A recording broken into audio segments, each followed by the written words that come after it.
Bragging, arrogant, throwing fits, ripping shit, tearing it, imperative. Then I'm killing this mic no matter where I live. These derelict rappers acting the fool, this embarrassing, this flagrant. That's the nature of this entertainment, and we can't even change it. Guilty before arraignment, now the system tainted. But when we speak, they all laugh at us. And y'all wonder why I'm lacking trust. Trying to fight a giant with attorneys that can back them up. That's church versus science, both sides start acting up. I'm late on my assignment, hopping up a mile high, climbing, obviously never silent. New alignment, I'm defiant, can I describe it? Used to describe it as a young graffiti artist. Before the beard, I always got carded. Hit every bar, even though my bar's been the hardest. The scars on my face, and I ain't always been the smartest. But I'll show you where my heart is. I said I'll show you where my heart is.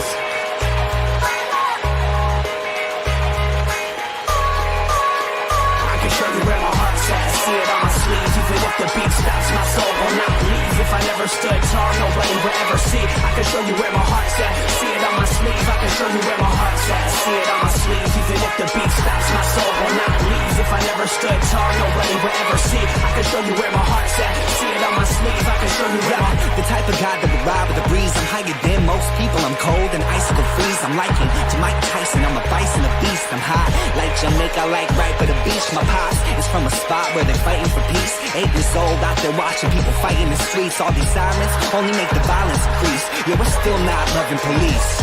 It's that bright young American, nice, dumb, arrogant, tight on a mic, but he might need a therapist. Heart full of kerosene, head full of fairy tales. Said that you're my homie, you don't know me, but I know you very well. Roll back on some West Coast shit. This whole track is wetter than your dress code kiss. About to hit the track, running on some retro fit. I guess so lit, I guess so bitch, now let's go.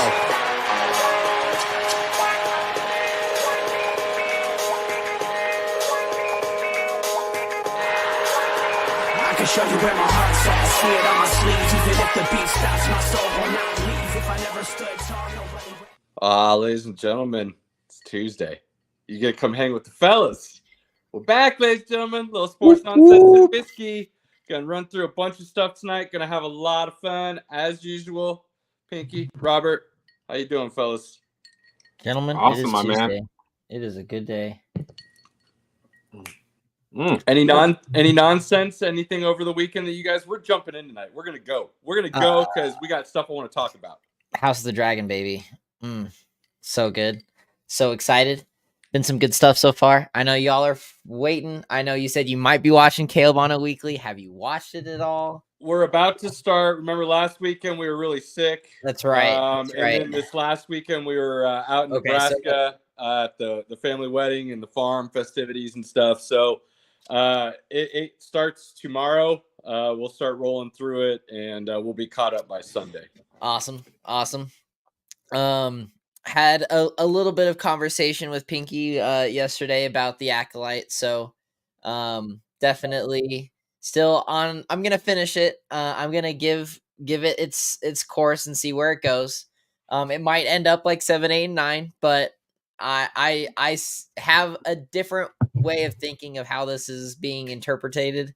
And I think some people are just blowing it out of the water. So it'll be interesting when you get to it, Caleb, so we can speculate and talk about it and kind of definitely. There.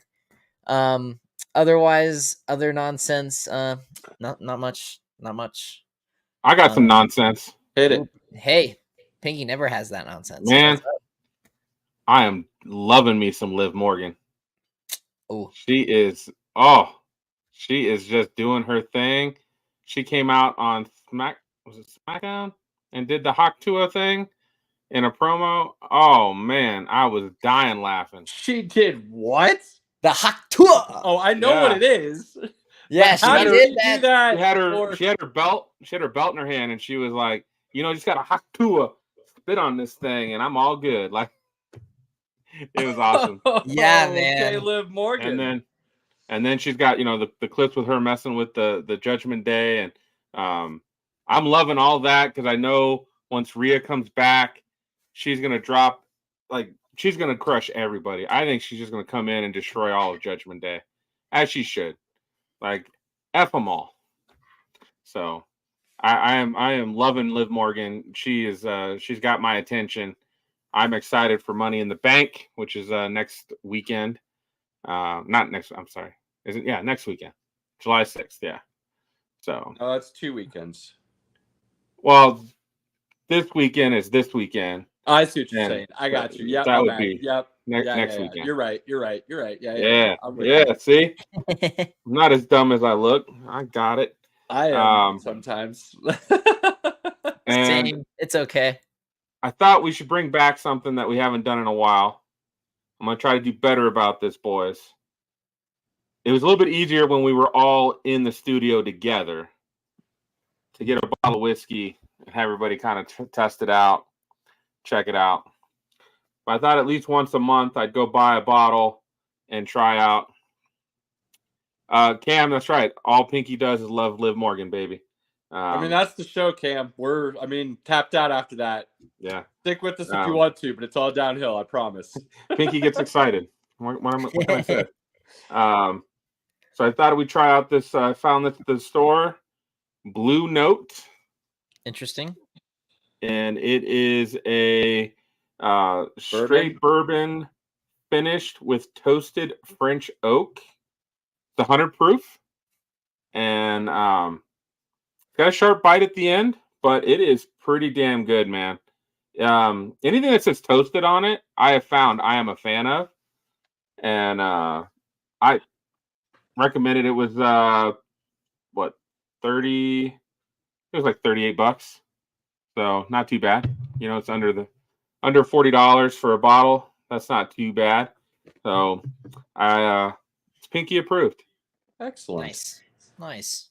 Excellent. Tastes a little vanilla, a little bit of honey. Okay. Sounds tasty. Just got a slight burn at the end. That's it. All right. Like, you can't beat that for $40, man. Yummy. No. So add it to the Woodford Angels Envy. I'm not a Woodford fan, but Woodford's good for old fashions, but it's not in my Four Roses, Angels Envy. Four Roses, yep, that's another. Those are on my. If you can find it about $40 or less, I'm in. Yeah. Okay. And then Blue Note Crossroads, pretty good, pretty tasty.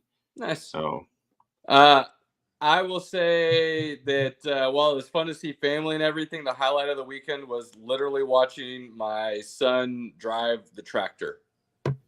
And I'm not talking like a little ride along tractor, ladies and gentlemen. My family does run a farm, legit operation, 1,000 acres, way plus. And so they got all the big equipment. And my son, being young as he is, loves the big equipment stuff right now. And my uncle went and grabbed the big tractor and put him up in it and then put him on his lap. And next thing you know, I'm watching my kid turn circles and figure eights around the driveway. So that was pretty fun to watch. Core memory. Dude, for sure. So that's fun. And obviously, anytime we want to, we can get back out there. So eventually we'll go to games and get out there a little bit more. And so he'll get to do it again as he gets older. But that was fun to see, knowing that that's something that my grandpa did for me. And while it wasn't necessarily his grandpa, because Uncle Jeff isn't letting Grandpa Sersel, my dad, drive the tractor. That wasn't happening. So if you want to ride the tractor, Uncle Jeff's driving. But still got to do it. So that was cool. A wedding in June in Nebraska sounds pretty awful. Just Sounds not hot. outdoors. Sounds hot. You're in the church, and then you go to the indoor venue hall. Quickly. At least there's that. And they like to party. Open bar, food, a lot of music and dancing. I probably would have changed in between the venues. Okay, I'm dressed up for the wedding, and then Pinky's going, sleeveless at the reception. Things can happen like that. I'm not gonna confirm nor deny that those things may or may not occurred. So, but good time with that side of the family. Big, huge party with 100+ family and friends. Hard to disappoint. So it was a good weekend. Went MIA for a couple of days, and much needed and well worth it. You deserved it, my friend. Thank you, sir. Should we add our surprise guest? Well, I'll add him. He always like comes Cam. in with hot fire, so let's see how this starts off real quick. I like Cam. Let's see what. There we go. What up, ladies? The man, the Welcome, myth, the buddy. legend. Hello, sir. Oh, I saw us drinking whiskey, so I was like, I'll roll with some, almost a Hefeweiser, beer. Okay. So, Okay. Nice. That's my favorite. Hard to beat a good hef. Always a solid outcome. So that's nonsense. Cam, you have any nonsense you want to throw out there to the people before we start rolling through some actual sports discussion? nonsense. Let's see. Nebraska's going to go 10 or 11 and 2. Oh boy. Um, Oh. and Pinky's like, and I'm gonna just get wasted. I mean, you did hear what Matt Rule said the other day, right, Pinky? No. He's feeling real confident on that wide receiver group this year. We'll just put it that way. Real confident about the wide receiver group this year. Okay. Which apparently you can do when I guess you feel like you have a quarterback that can throw, the forward pass. That apparently that makes you feel confident about your wide receiver group. And speaking of nonsense, Dylan Raiola will have Caleb Williams comparisons after the first 6 weeks. Easy now. Easy, buddy. Well, that'll be fun. That'll be Easy. Uh-huh. Cam's throwing out all the hot fire that I was going to ease into the season with on Pinky. Yeah, No, man. You got to give me some time. You got to give me a warning. I don't think I brought enough whiskey for that kind of talk. Dude, what about our history has been nothing about, Cam's like, I've got receipts. It is recorded. That's the beauty of live. I'm just gonna start. I'm That just gonna start is- sending Pinky Tommy Frazier highlights this evening. That's what I'm gonna start doing. I've seen them, Caleb. It's fine. It's fine. I've seen them. I saw them live. It's fine.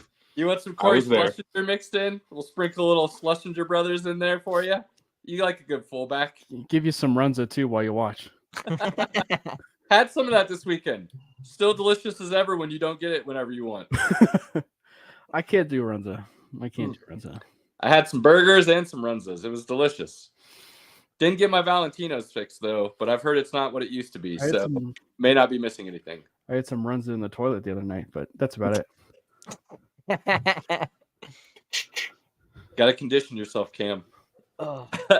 All right, Pinky, you wanted to start with the NHL, I do believe, and some conversation that took place last night where history was made in a good way, unlike what a lot of people had kind of switched and predicted it would be. I tell you, I mean, is there anything better? I think we can always say like the Super Bowl is highly enjoyable because it's one game and that's it. Win, lose. There's no game tomorrow. Game 7s, basketball, baseball, hockey, really create that same drama, and because that's it. There's no more after that, and either team has that do or die chance to win that night, where team wins 4-1, 4-2. You just don't get that. Famous quote, 2 best words in sports, game 7. It's because they have a tendency to live up to that hype, it feels like, more often than not. So starting out, I didn't, based on when the games were, I didn't really get a chance to sit down and watch the first couple games. And all I saw, Florida's rolling.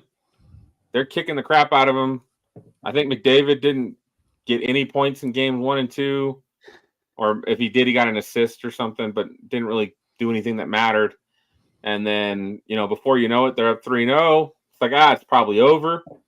No teams come back. So you're kind of like, should I watch the next one? Like, who cares? Didn't watch game 4 or 5. But after Edmonton win, I'm like, well, game 6 actually has some intrigue now. That's worth watching. Sit down, watch game 6. Oilers dominate. And you're like, how is this possible? How is this like just monumental shift happen where Florida just kind of like forgot how to play their brand of hockey, which had got them where they were. And again, they were one of the best teams 2 years ago. They were one of the best teams last year. and again they were back in the finals this year. So, So just amazed by how that happened. Couple crazy stats that I heard, and I didn't have a chance to write these down as I was hearing them, so they're going to be off a little bit, so I do apologize. But you are correct, Pinky. McDavid had no points game 1 or 2 and 6 or 7 of the Stanley Cup Finals, but he showed up and showed out 3, 4, and 5, which is part of the reason Edmonton was able to get back into position to look like they had a chance. It's unfortunate he no-showed, and it's not like he wasn't playing well. It's just one of those things where that puck can take some really funny bounces, and when the other team's sole focus is going to be on you, it can cause issues. So I'm glad he didn't go out there. I don't the whole after the game, that whole parade, I don't think he should have been out there anyways. I think it's okay.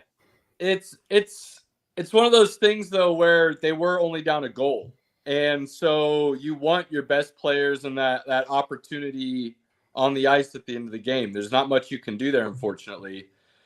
The other stat that I heard that was mind blowing, and again, this one's going to be inaccurate, I'm sure, but it's close.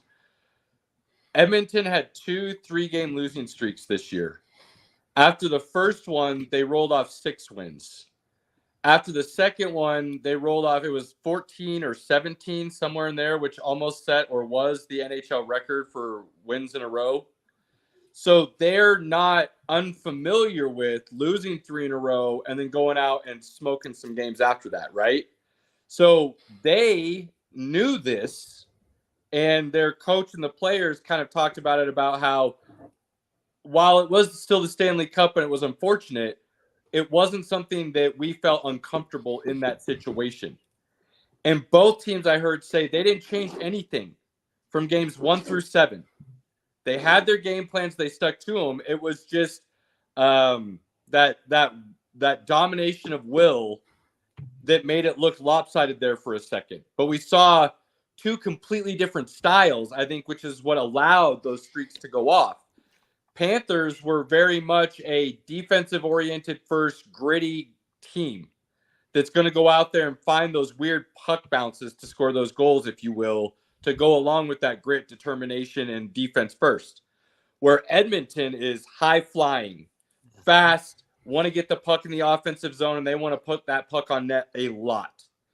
And those guys can carry the puck through the zone more than just dump it in to grind it out, to create opportunities of wide open nets. So I think what you saw was just these crazy momentum swings of 2 different styles getting what they wanted. And then game 7 was a grinded out game where both teams played pretty well, actually. 1 soft goal went in, and Edmonton had a couple opportunities where they just couldn't put their stick on that puck at the end to put it in some open nets. So I thought the atmosphere was awesome. Seeing those Florida fans behind that team and as loud on their feet for 60 minutes was really cool. And like you said, they won their first ever championship. So the right side of history, instead of blowing that lead, they came out victorious in the end. And you get a Matthew Tkachuk and those pieces that they put around to completely change what they were 3 years ago, which was more like Edmonton, and go out and win the cup. Cam, did you watch any of the games? I did not, but I know that there was like some. I think this is kind of what Caleb was talking about. I know that like there's some crazy statistic that Edmonton had, which was like whenever they were facing elimination games, like they were undefeated in those games. Like it was something like not a different stat, but yes, I forgot about that one as well. But yeah, like it was something absolutely crazy, but it still kind of goes hand in hand. They played with a different fire. They played with a different urgency. And no, I think you guys talking about game 7 is, I think at times, like it's not to go to a different sport, but it's like, it's one of the reasons why I'm a bit pissed at baseball to a degree, because the playing game, the 163, was such a beautiful game in the sense because it truly felt like a game 7, like it was a winner take all. It was a winner, it was truly like a sudden death game, if you will. I mean, I get why they did the best of 3, if you will, for it, but the Game 7 feel is just so different than anything, than really anything in sports, because you really get that sense of urgency, and it's one of the reasons why, like, say you flop in a Game 7, it's one of the reasons why, yeah, they'll definitely remember you for a pretty pathetic finals performance, or or maybe a really bad, Super Bowl performance or whatever, but they will very notably remember you for just an absolutely pathetic Game 7 performance, or a very memorable, Game 7 performance. And I think that the legacy. Yeah, and I think that and I think that what also made this interesting is what really made this interesting is I think that this was also the first time, and we'll probably talk about it later, but I guess I'll just go ahead and I'll introduce it. But Connor McDavid winning the Conn Smythe Trophy, don't quote me on this, but I think it's the first time that had happened since Jaguar. Remember the goaltender for the that sounds correct. He's only like the Ducks, 7th person in hockey history to have it happen, or something like. It's happened a few times because it's the rare, playoffs. But yeah, it's not just the finals like it is in the other sports. So it opens up a little bit more of what a player can do, which changes it. But yeah, it's been a long time since it's happened. Yeah, it's just it's crazy because, like, and I think that to a point it has a lot of validity, because, like, and I think that the point that probably takes care of anything is, well, the whole point is to give us the best player of the playoffs, right? And it happens sometimes. The best player in the playoffs is, the best player of the Stanley Cup is sometimes maybe the player on the losing team. I will say, though, and I saw my buddy Big Mike comment about, like, the Super Bowl series and everything. I just can't imagine, like, I'll just for giggles bring up the Kansas City Chiefs and the Eagles Super Bowl. Like, the Chiefs winning, that Super Bowl against the Eagles, but yet they give the Super Bowl MVP to Jalen Hurts, because a lot of people felt that Jalen Hurts actually outperformed Patrick Mahomes in that game. And I think there's a lot of argument and validity to that. So I'm thinking of the uproar of what could have happened if, like, I would like to see it happen more often, Yeah. because the best player doesn't always exist on the winning team, and that is kind of just facts. If we're being honest, it has happened in the NBA since Jerry West, and he wished that he never had that honor.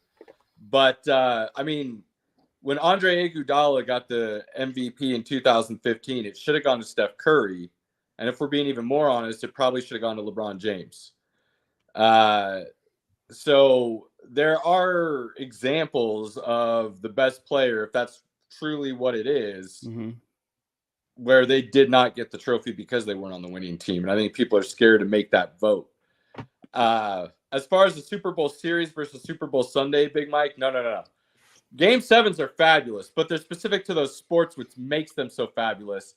Football is fabulous because it is one and done, and that's what makes it so interesting. The NCAA basketball tournament being 1-1 and getting those Cinderella teams and things of that nature advancing through each round. There are certain sports where the single elimination is part of it, and makes it great. The one and done is what creates the drama and urgency. Yes. That we don't normally get unless it's a Game 7. Yeah. When it's a gentleman's sweep, or a sweep, or it's a lot 4-2. of people will say series are built to truly get the best teams past.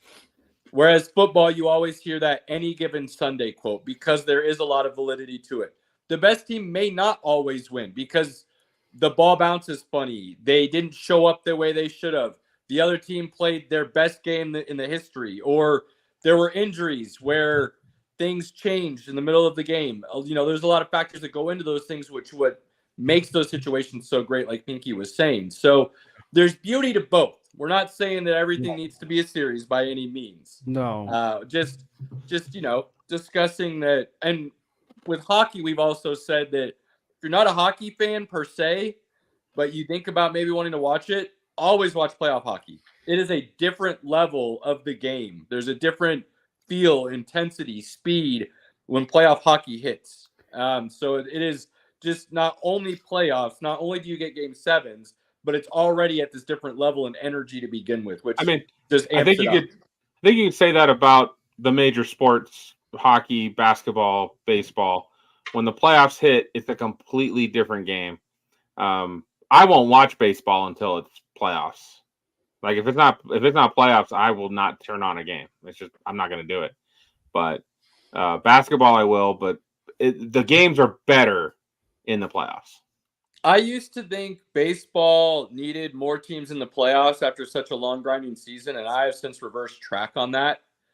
I actually think if you're going to keep it at 162 games, that is the grind of the one and done playoffs and the series and everything, Right. to the point where then you should just have the divisional series and the championship series. You do just get 4 teams kind of thing. And that becomes truly the drama. And I think it took me some years to get to that, because we all know how my baseball takes usually go over with baseball people. But I think that's a much more traditionalist view on that specific subject that people would get behind. Robert, So what do you got to say about Game 7s? I love game sevens. I mean, Yeah. that's I mentioned it in the chat earlier. You know, I love when things go to that extent because there's just so much. I don't want to say anxiety, but anticipation behind it. You just don't know what's going to happen. And Caleb keeps talking about the NCAA college tournament. Why I love when Euros happen, Copa America's going on, all that stuff, because it's those Cinderella things that can never happen before. And it's happened a lot over these last several World Cups, and it's been great to see.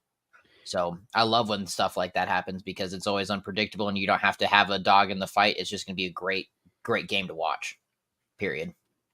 Right, and that's what I enjoyed about last night. I didn't have a dog in the fight, but it was an enjoyable game to be invested in. It absolutely was. I got super pissed at the second Florida goal, though. I didn't get to see that. I actually got to unfortunately see their first goal where they rebounded it. It was actually really cool. I mean, that was awesome. That was a beautiful goal. There's nothing the goalie can do on that. No, that was just perfect execution. Loved that. So it was really cool to see. Well, and one of the things that I like, at least in terms of some of the tournaments that kind of find like that happy medium, like I'll just use this for example. I mean, like obviously the College World Series have been going on, and they do these things like a round robin, which is, you get to the point, which is, it's double elimination, but then once you get past it, then it's like single elimination. So it's almost like the happy medium, if you will. And so I think that like there's ways it could work, but it's so hard to beat a game 7 for me. It's like, like it is just truly hard. And I mean, and Robert, I mean, soccer to a degree, don't they have somewhat of the same like round robin, right? To a degree, like, so it's kind of like that happy medium in terms of like how they do the double elimination and then the single elimination. That's actually what the Euros are headed to right now. Is tomorrow's the last group stage, and then we get into the round of 16. Yep, I do love that. World Cup, Euros, Copa. You'll see the same thing in Copa that's running right now as well, where you get your groups that are randomly assigned and picked, and then top 2 from each group. You play round robin, so 4 teams per group. You play round robin.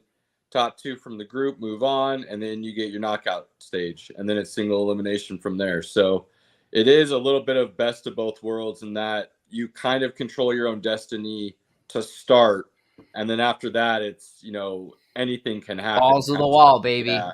Balls to the wall. Since we're going to talk soccer in just a sec, Big Mike, that's an absolute fact. When your team is not playing in the game 7, it's a lot easier to watch. When your team is in a game 7, they could be going home, so that's really hard to deal with. I gotta say, one thing I saw, I even had a buddy, we were, on our text chat, was talking about Florida Panthers, that's gross or whatever. And I was like, every team in every sport of the major sports should win a championship once. So that fan base can have that feeling. Unless you're the Rockies. F the Rockies. But for every other fan base but the Rockies, I want every team fan base to experience that. And I just think that's why I'm like, for me, it was like if Edmonton wins, cool. McDavid gets a cup. Edmonton hasn't won in like 34 years. Canada hasn't won a cup in 31 years or something like that. Denver didn't win right. Yeah. Florida had not won ever. This was their third time they've been there. So that was also good. And again, just giving those fans that feeling. The Nuggets championship last year, man. I mean, I cried. It will create generational fans because Grandpa will be talking about that cup they won in 2024 and how they could do it again someday, and that kind of stuff gets passed down. You and I on the left side of the screen are winners because we went to the parade. The guys on the right are losers and didn't experience that. It was awesome. I don't know basketball, so I'm sorry. Well, I'm wearing a basketball hat. Oh my goodness. We can officially say that we stayed on parade. Well, one of us here has touched the Stanley Cup. I'm just gonna throw that illegally. out. You sure about that? Didn't earn it. Oh, you sure about that? Did you take your swipe at it even though you weren't supposed to? I have a picture with the Conn Smythe trophy. I have a picture with the Stanley Cup trophy, and I have a picture with the NBA Finals. He works for Kroenke, buddy. No. Oh. Pictures are one thing. Did you touch said cup? We were supposed to touch the cup. Well, that's not what I'm asking, Cam. Did you or did you not touch the cup? That's what I'm asking you. It's still picture evidence of me actually seeing a Stanley Cup, which, by the way, I have the picture evidence as well, my guy. I just decided that it was time to also feel what said cup is like. It just happened to be on so mine. Many wrong statements to follow there. Well, I mean, like the thing is, like it was a work event, and I didn't want to be fired, so it was just like that's smart. It's a fun... my brother has drank out of said cup, so he's got even more. But he was doing it because he was allowed to. Yeah, but it's crazy though. Like when you look at the comparison between the Larry O'Brien trophy, this is complete tangent, but nothing's off limits when we have a show like this because everything's off, on a tangent. But anyway, absolutely. But like, it's crazy to me how like the size of the Larry O'Brien trophy compared to the Stanley Cup, it's vastly different. Like, like you actually see a picture of the Larry O'Brien trophy, and it's like you're like this tall, and then like the Stanley Cup is like, just a little bit bigger, and it's just like, what is this? Like, because you have this image in your brain that's like, oh, this is a massive trophy, and it's anything but. Nothing beats the Stanley Cup. It is the ultimate trophy in all of sports. I don't know. From its infancy of how it became bought out of a pawn shop, basically thrift store back in the day, to hand you a winner, to now being what it is with names and rings and additions and subtractions, and nothing beats that thing. I don't know. Some there are some trophies that are worthy of consideration. I will say Stanley Cup is still number one. I used to love the crystal football for the NCAA championship. Yeah. I love that. The trophy they have now is garbage, but it's okay, but it's not. That crystal football, man, that was so awesome. But I was just going to say, like, the golf trophies are actually very underrated for what they do. Like, I actually think some of the golf trophies are pretty underrated. Like their top five, the Masters and the Open are top five. I'd put the World Cup probably number 2. Yeah.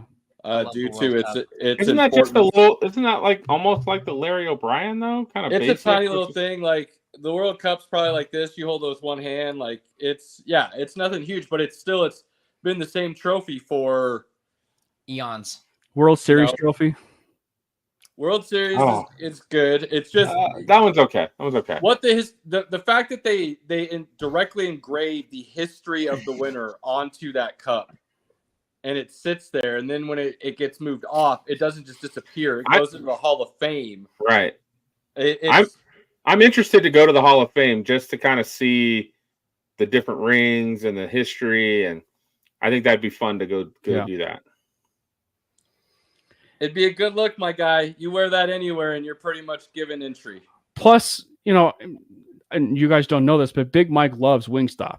So, and Wingstop has green, That is the best. and it has green, like in the actual, lettering of Wingstop. So it would go well with Big Mike. So he could wear it to Wingstop, and at that point, he actually might get sponsored by Wingstop. Bam. You're getting wings at the very least, my guy.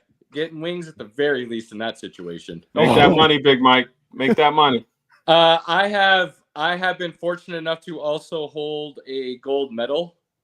Ooh. Which I will say flat out way heavier than initially anticipated, and insanely cool. So that would be an argument in the top 5 as well because of what those are. And while the symbols on them change from venue to venue and host city to host city, it's still the symbolic meaning of a gold medal is something that's pretty hard to outweigh. Where are we at on Wimbledon's? So, do they give out a trophy? What's their trophy? Oh, it's the plate serving platter. If you want, yeah, you could call it that. Yeah, pretty solid. It could. I could listen to arguments for that in the top 5 for sure, Cam. The Indy 500, Big Mike, that could be something you could also argue top 5. I could hear an argument for that one as well. That's definitely got a lot of history to it. So it's a fun thought and conversation when you start going through it. But I have done this many a time in my head, and it is always goes back to the Stanley Cup because of what I said again, the way it started and the history and what it means and does and moves forward with. Big Mike, are you talking about a championship belt? Is that what we're talking about? Sometimes the championship, but those are iconic, man. Those things transcend fantasy football leagues. They transcend everything. So, I love them. Love them. Yeah, you're talking you to the can't guy. go wrong with a nice. I forgot to mention that little champion belt. That's for sure. Did you see WWE related that TKO signed a deal with Indianapolis? Indianapolis is getting a Royal Rumble, SummerSlam, and a WrestleMania. Okay. Yep. And Royal Rumble, boys, just so you know, put it on the calendars now. Get the passes from the wife. It is on my birthday, so we are getting hammered. Let's go. Let's do it. Oof. Royal Rumble, February 1st. Let's go. Okay. Oh, yeah, Big Mike, thank you for clarifying. I didn't know what the time frame was, but I do know Indianapolis is getting the Royal Rumble February 1st, 2025. Okay. So, I wish I had money. I'd do WrestleMania 2025 because it's in Vegas. That's on my list. I've got WrestleMania on my list. I got UFC event on my list. I know UFC's coming to Denver in July. Yep. I think I'm gonna hold out and check that off when I actually get to go to an actual pay-per-view event. That's what I need to do. Yeah. All I know is I'm kind of tapped out on spending money this year already, and because I'm getting ready to volunteer for the BMW Championship in a couple months. So Nice. I'm like, I'm gonna hold off a little bit on spending some money, though the fact that thing's gonna be over there in Castle Pines and stuff. So I was just gonna ask, is that at Castle Pines? I wish they'd bring back the Stableford scoring. Is that right, Stableford? I think I feel like that's it's real close. Yeah. But but it's when they added your score up, and the higher the score above 0 is how you won, because you actually earn points for a par, birdie, eagle, rather than going under par. And it was always the sprint championship was always there every year, and it was one of the biggest events in the country, and then got shut down for sponsors. Tiger didn't play in it because it was always the week before the PGA Championship.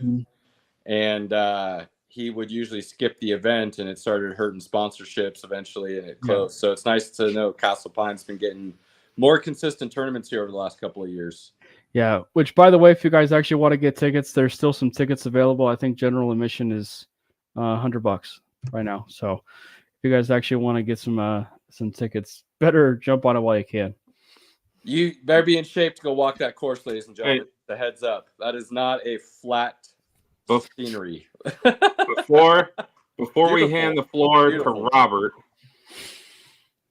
I feel like I gotta do this breaking news. The Nets and the Knicks have worked out a trade. Mikal Bridges is going to the Knicks. The Knicks are sending Bojan and picks to the Nets. So that's a very interesting move. We'll discuss here in a second. I want to wrap back around, and then we'll touch on this. Hang on. There was something I wanted to mention about McDavid before we move completely on from the NHL and get all the way off topic from that. If you didn't see it, he was one of the first guys in the handshake line to congratulate Florida so that he could go wait at his player's entrance and exit off the ice to make sure he congratulated or shook hands with or gave condolences to every single member of the Oilers before he left the ice. Yep. Say what you want about leadership and what it means to you, but if you watch that and you don't feel really good about the future of your franchise with him leading it, or anybody that shows that kind of character, you should probably find somebody else to watch, because to me, that is the epitome of a leader. It's not how loud you are in the media, or if guys hear you cussing and yelling at teammates in the locker room to fire them up or whatever it is. When you show that action, you know that you're in good hands. So despite all his talent and everything else that's said about him, I thought that was a really cool moment that went unnoticed, I believe, by most people. And first in, last out means a lot in a lot of different situations, and that's one of them. On another show, I think we definitely need to debate. I still think McKinnon's a better all-around player, in my opinion. Well, I was just going to say, though, like, not to go to that length, but it's like it's one of the reasons why it's where it had McKinnon take that next step, right, to be that better all-around player, because, like, once he became that better defender, like once he became the better all-around offensive player and everything, it really, took his game to a whole other level. And it's one of the reasons why they won the Stanley Cup, in like the year before the Nuggets won their championship. And so I think having McDavid, it seems, get to that point, it seems like, right, really gets to the point, especially now in the Stanley Cup, that it's like, I want to get back there, right? And I want to get back there. I want to do it with my team. I want to do it with these guys, the guys that have been fighting, 82 games a season and into the playoffs with. Like, I get it. It's true leadership mentality. And even to that, I think that, like, even going beyond that, I think that the hockey celebration at the end of games is probably my favorite celebration in all of sports. Like, the handshake line after the series is over. Yeah, the handshake line. Look, you can call me like a crusty old fart for it, but it's just like I loved, when we would lose or win our Little League games, and we would, handshake the other team, high five the other team and everything. And you don't even see that much anymore, even in, the majors per se. And I think that for, hockey, I think sometimes it happens, in FIFA, right? I think it happens in soccer, right? I think it happens sometimes in soccer, but like in hockey, like it happens every single game. It happens every single game. They shake hands at the, at the center ice, and it's probably the classiest celebration you could really ever ask for in sports. I might be wrong. They do not do it after regular season games. It is only done after the playoff series. Cheers to Cam. I like that. But I fully agree with you, Cam, that it is. I'm not a big handshake line guy after just a regular old game. But I do love the way hockey does it after those series because it truly allows those dudes to be as physical and a lot of times violent as you are during that sport. And then at the end of that series, no matter what was said or done, it gets left on the ice between the lines, and it's not taken with you in a personal manner. It was just part of the game and the sport, and that's that symbolism of that, being done. So I agree with you. Super cool. Yeah. All right. It's time. That's a little far, Biggie. I think games are meant to be fun at the same time. That's why they're called games. So celebrations should be allowed, but respect to the other team afterwards, I think is important to teach for sure. Absolutely. Robert, it is your time to shine. I'm going to keep drinking. You tell us about soccer, my man. Well, first and foremost, for those that are not keeping up with it, Messi is playing right now against Chile. It's in the 52nd minute. It's been pretty good so far. But overall, we're going to go to the Euros here since we're getting close to the knockout stages. Caleb, have you been watching any of these games at all? Yeah, I have. I haven't been able to check out as much as I had hoped to because, again, family deathly sick last week and then vacation over the weekend. So I just moved, so same. Right. So I had to watch more highlights and kind of listen here and there than I had originally expected. But I will say, from what I have been able to catch myself, I think there's two big things that are kind of throwing me off here. And this is, again, from what I've been able to see and watch because I've caught enough bits and pieces, I feel like, to say these things. The big dogs outside of Portugal and Spain's first game have looked average, especially England, who came in as arguably the favorite of the tournament, and they're going to limp into the knockout stage in a group win, it looks like, by all accounts. Yep. Spain looked dominant game one, and then they kind of have not looked such since then. Portugal has looked pretty solid and dominant all the way through. Let's see what they do. Is it tomorrow that they play again? They play tomorrow at 1 against Georgia, which will be a win. It should be another dominant performance. So right now you could argue Portugal might actually look like the favorite based on all things that have happened. Germany has looked good. I don't know if they've looked dominant. But they definitely haven't looked like France, England. And then the other one was Austria going out there and winning their group completely out of nowhere and being that dark horse. Yeah. I love seeing Austria go at it. It's been great. Was pretty wild. So some top dogs that are going to limp in but are falling on their face doing so. Germany playing well, but from my eyes haven't looked dominant like you would expect a German squad to be. And me arguably thinking Portugal might look like the favorite right now, the way they're playing.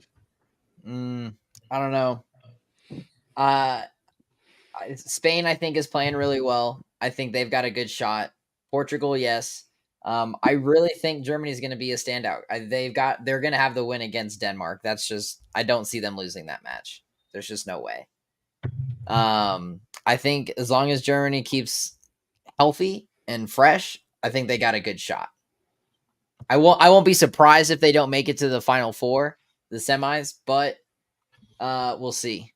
Otherwise, everybody else has been kind of lackluster. I've actually enjoyed more of the Copa America tournament than I have the Euros. So, I mean, the big one that really threw me for the loop was Mbappe busting his nose. That's hurting France. Oh, he's looked terrible, and that's really funny because he came in here saying the Euros are the biggest soccer tournament in the world. What a moron. Who says that? Honestly, don't know how you can say that when there's such thing as the World Cup that actually literally includes all the best teams in the world, not just Europe. The last 2 World Cups have been some for memory because they have just had dark horses appear and people just going insane over it. Well, and the best team in the world right now being Argentina, how can you say you're playing in the best tournament if the best team isn't a part of that tournament? So Exactly. really foolish of Mbappe. Even if you're trying to build up the hype, it's not a comment you mentioned. So No. and then go out there, fall on your face, and France. I'll be surprised if they survive the first round of the knockout stage. Now matchups are everything, and it'll depend on who they get when all is said and done. It'll be tomorrow. We'll find out. So, but yeah, that's the Euros has been lackluster for sure as a whole. Have not lived up to nearly the hype that they normally do. Nope. I've actually, like I said, the Copa tournament's been a lot better. The US has been fun to watch, as they've been kind of struggle voting their way through. I mean, people sitting here being like, "Look how they dominated Bolivia!" Like, No, it's Bolivia. I mean, guys, let's be honest about the situation. Most people couldn't point out Bolivia on a map. Yeah, So, yep. I don't. Again, we talked about this. Greg Berhalter teams have beaten up on bad teams like they're supposed to. Oh, completely. But when talent alone cannot carry you to a victory, and the actual strategies and in-game manipulation of what the other team's trying to do are not on as high a level as the talent, it's going to cost you issues. And so we're not going to know a whole lot about America in this tournament until they get to the knockout stage. Yep. Which they should. That should not be a question that they get to. No, but it'll be just like 2014. It'll be they get out of the group stage. Where do they fall and crumble at 16 like they normally do, or are they actually gonna progress? Yeah, so that's when things will really start getting interesting and battering. But we'll see what happens. Argentina's looking like Argentina, and they're gonna do what they do. Brazil's a mess. Yeah, I can't remember seeing a Brazil team look. They tied against Costa Rica.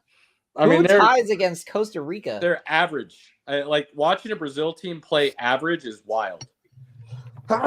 It's such a shame. Excuse me. So yeah, I just usually with Brazil, the things you expect to see are amazing first touches and phenomenal on-ball skills that lead to open space. And you're seeing guys have issues with their spacing, let alone getting to open space. And the touches look like, in all honesty, a previous American play where we're not known for those things. And that's something the Brazils, the Argentinas, the Uruguays, those Southern American, South American teams. Yeah, man. And they're not. All we have is a decent pass game, and that's just not enough. It just is. You got to have that touch. If you don't have the touch, it's a big key element. If not, Robert, if Germany makes it to the final of the Euros, got to get together, watch a game at Fuzzy's, and have a good time. Oh, yeah. Of course. Tacos and soccer sounds good. Well, I mean, it's usually early, so you can get breakfast burritos and stuff at Fuzzy's and drink. It's awesome. Let's see. Which Fuzzy's, though? Well, we'll have to talk because he's up in Parker now, so we'll have to negotiate. There's a Fuzzy's that's in Castle Rock over here, and I'm surprised you know. That's a halfway spot. Can go see Cameo. I know exactly what you're talking about. Right by the Nike outlet. Yeah. Which means I can swing in and check out my selection and then pop over and watch some Euros, and it's a perfect day. Yeah, so they play this weekend, Pinky, at 1:00, so it's prime time. I said finals. I know. But when we get to the finals, those matches are late. But what's to stop you from, I don't know, doing the Fuzzy's trip before the finals? I was about to say, I mean, it just depends on the day. Like Saturday, we'll link up. We'll get together. Saturday's covered for me, and Robert's coming down here Saturday. So, to be fair, Castle Rock isn't that long of a drive, Parker. It's not.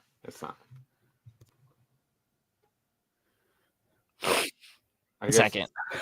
Say, soccer's done. All right, soccer's done. Moving along. Gosh, I guess we gotta give him a second to get back. Basketball. I mean, that trade is crazy, bro. We're talking 5 picks, first round picks, and a second round pick. Yeah, I'm reading it though. It sounds like some of those are pick swaps, so it's not just straight 5 first round picks and a player kind of thing. It also sounds like it also sounds like Houston is gearing up for Kevin Durant. 4 unprotected first round picks. That's not pick swaps. I'm pulling it all up again. A protected first round pick via the Bucks, and an unprotected pick swap, and a second rounder. It's a lot. That's a lot for Mikal Bridges, especially when they're just loading up on more wing talent, which isn't exactly what they needed to fill in. I feel like he's good, but is he? Sorry, I just heard a dog scream bloody murder, and I needed to see what was going on. He's good. I like Mikal Bridges a lot. I mean, here's the thing. Gobert screwed the trade market a couple years back to where things are slightly askew now still. The other thing is when you look at it overall, where New York believes that those picks will be landing in the bottom of the first round, if we're being completely honest in the NBA, are worth next to nothing. So if you're giving up 5 years of back-end firsts for a player that you know is going to play for you for the next 5 years and start, it's totally worth that trade, because the likelihood of you getting somebody who's going to start for you out of one of those 5 picks is slim to none. May make the back end of your rotation in those 5 years, but is probably not starting or playing any meaningful minutes. So in the NBA, it's a completely different scenario than if you heard that in the NFL. Because in the NFL, regardless of where it is in the first round, 5 first rounds should be 5 starters. Mm-hmm. So it's a completely different mindset of what that value is. Now, this is why I think it's odd. They still have to try and figure out how to sign Hartenstein, which is a whole nother story. He's gone. Because it's going to be really hard to do. And then you trade for another wing D and 3 guy that's a little better than what you have, but it's still a position you already have. So you're deeper, but I don't know if you're necessarily better, which is what's wild. Where you could say it's better is Bogdanovich wasn't bad, but he was oft injured. And he's not as good a defender as Mikal Bridges, but he could score. So, you do get a little better in those regards. But again, it's still another wing D and 3 kind of guy, which you already have a lot of. So I don't quite know how much this truly actually moves the needle, unless they're going to make some other moves to release some of those copy pieces to fill out maybe the front court a little more. I mean, OG Anunoby is going to test free agency, so he's not going to be sticking around. So maybe you're doing it because that's not coming back, and so you're replacing that piece completely, which, again, you're staying about equal then. It's not necessarily improving per se. So the Knicks still have a lot of things they need to do to – but again, Cam Robinson was out. Is it Cam Robinson? That doesn't sound right. But Robinson was out. Randall was out. Randall was out. Some key front court pieces already that if they're healthy all season, now you have Mikal Bridges instead of OG. It's not bad by any means. It's not bad. Just feel like New York's got a lot of question marks that aren't going to be answered until after the All-Star break of next season. Can we go back to the part where Robert said his dog was barking bloody murder? Yeah, sorry. So I had to step away. I had to see if everything was going on because my daughter is trying to stand up to a chihuahua. And I'm like, what are you doing? It's a chew toy for you. So I needed to make sure a dog wasn't just eaten. So we're good. Word. Yep. But does Durant going to the Rockets even make sense? 0. Mm. 0. And the Rockets did just pull off a trade with the Nets. It can make sense if you want to think about it in the sense that Kevin Durant's telling the truth when he says he just wants to play basketball. You can go down to Houston and just play basketball. Well, I don't know if he wants to play with Booker. I mean, I think he's kind of seen like we're not going anywhere with how this team is constructed. I think Durant keeps trying to recreate a competent organization without having to go back to Golden State, and he is unable to do that because the organizations that are competent don't want him or need him or his salary, and he's not forcing his way into situations that are good. So it's always going to be this rotating door because of it. That's on him. You pick and choose your destiny like that, and you're going to have to reap the rewards or the consequences. That's absolutely true, man. And he can say what he wants, but in my mind, from his actions, not words, his actions, he's not a true leader that rises all tides. He's not that tide that rises all boats. Really good player, might be a great teammate and a great locker room guy, but for whatever, reason, and not everybody can be a leader, right? It's not just like, oh, I'm going to read a bunch of books and then I'll be that.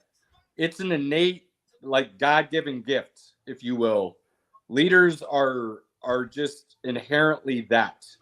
You don't learn how to be one. You naturally are one, and you either become great at it or you fall on your face with it.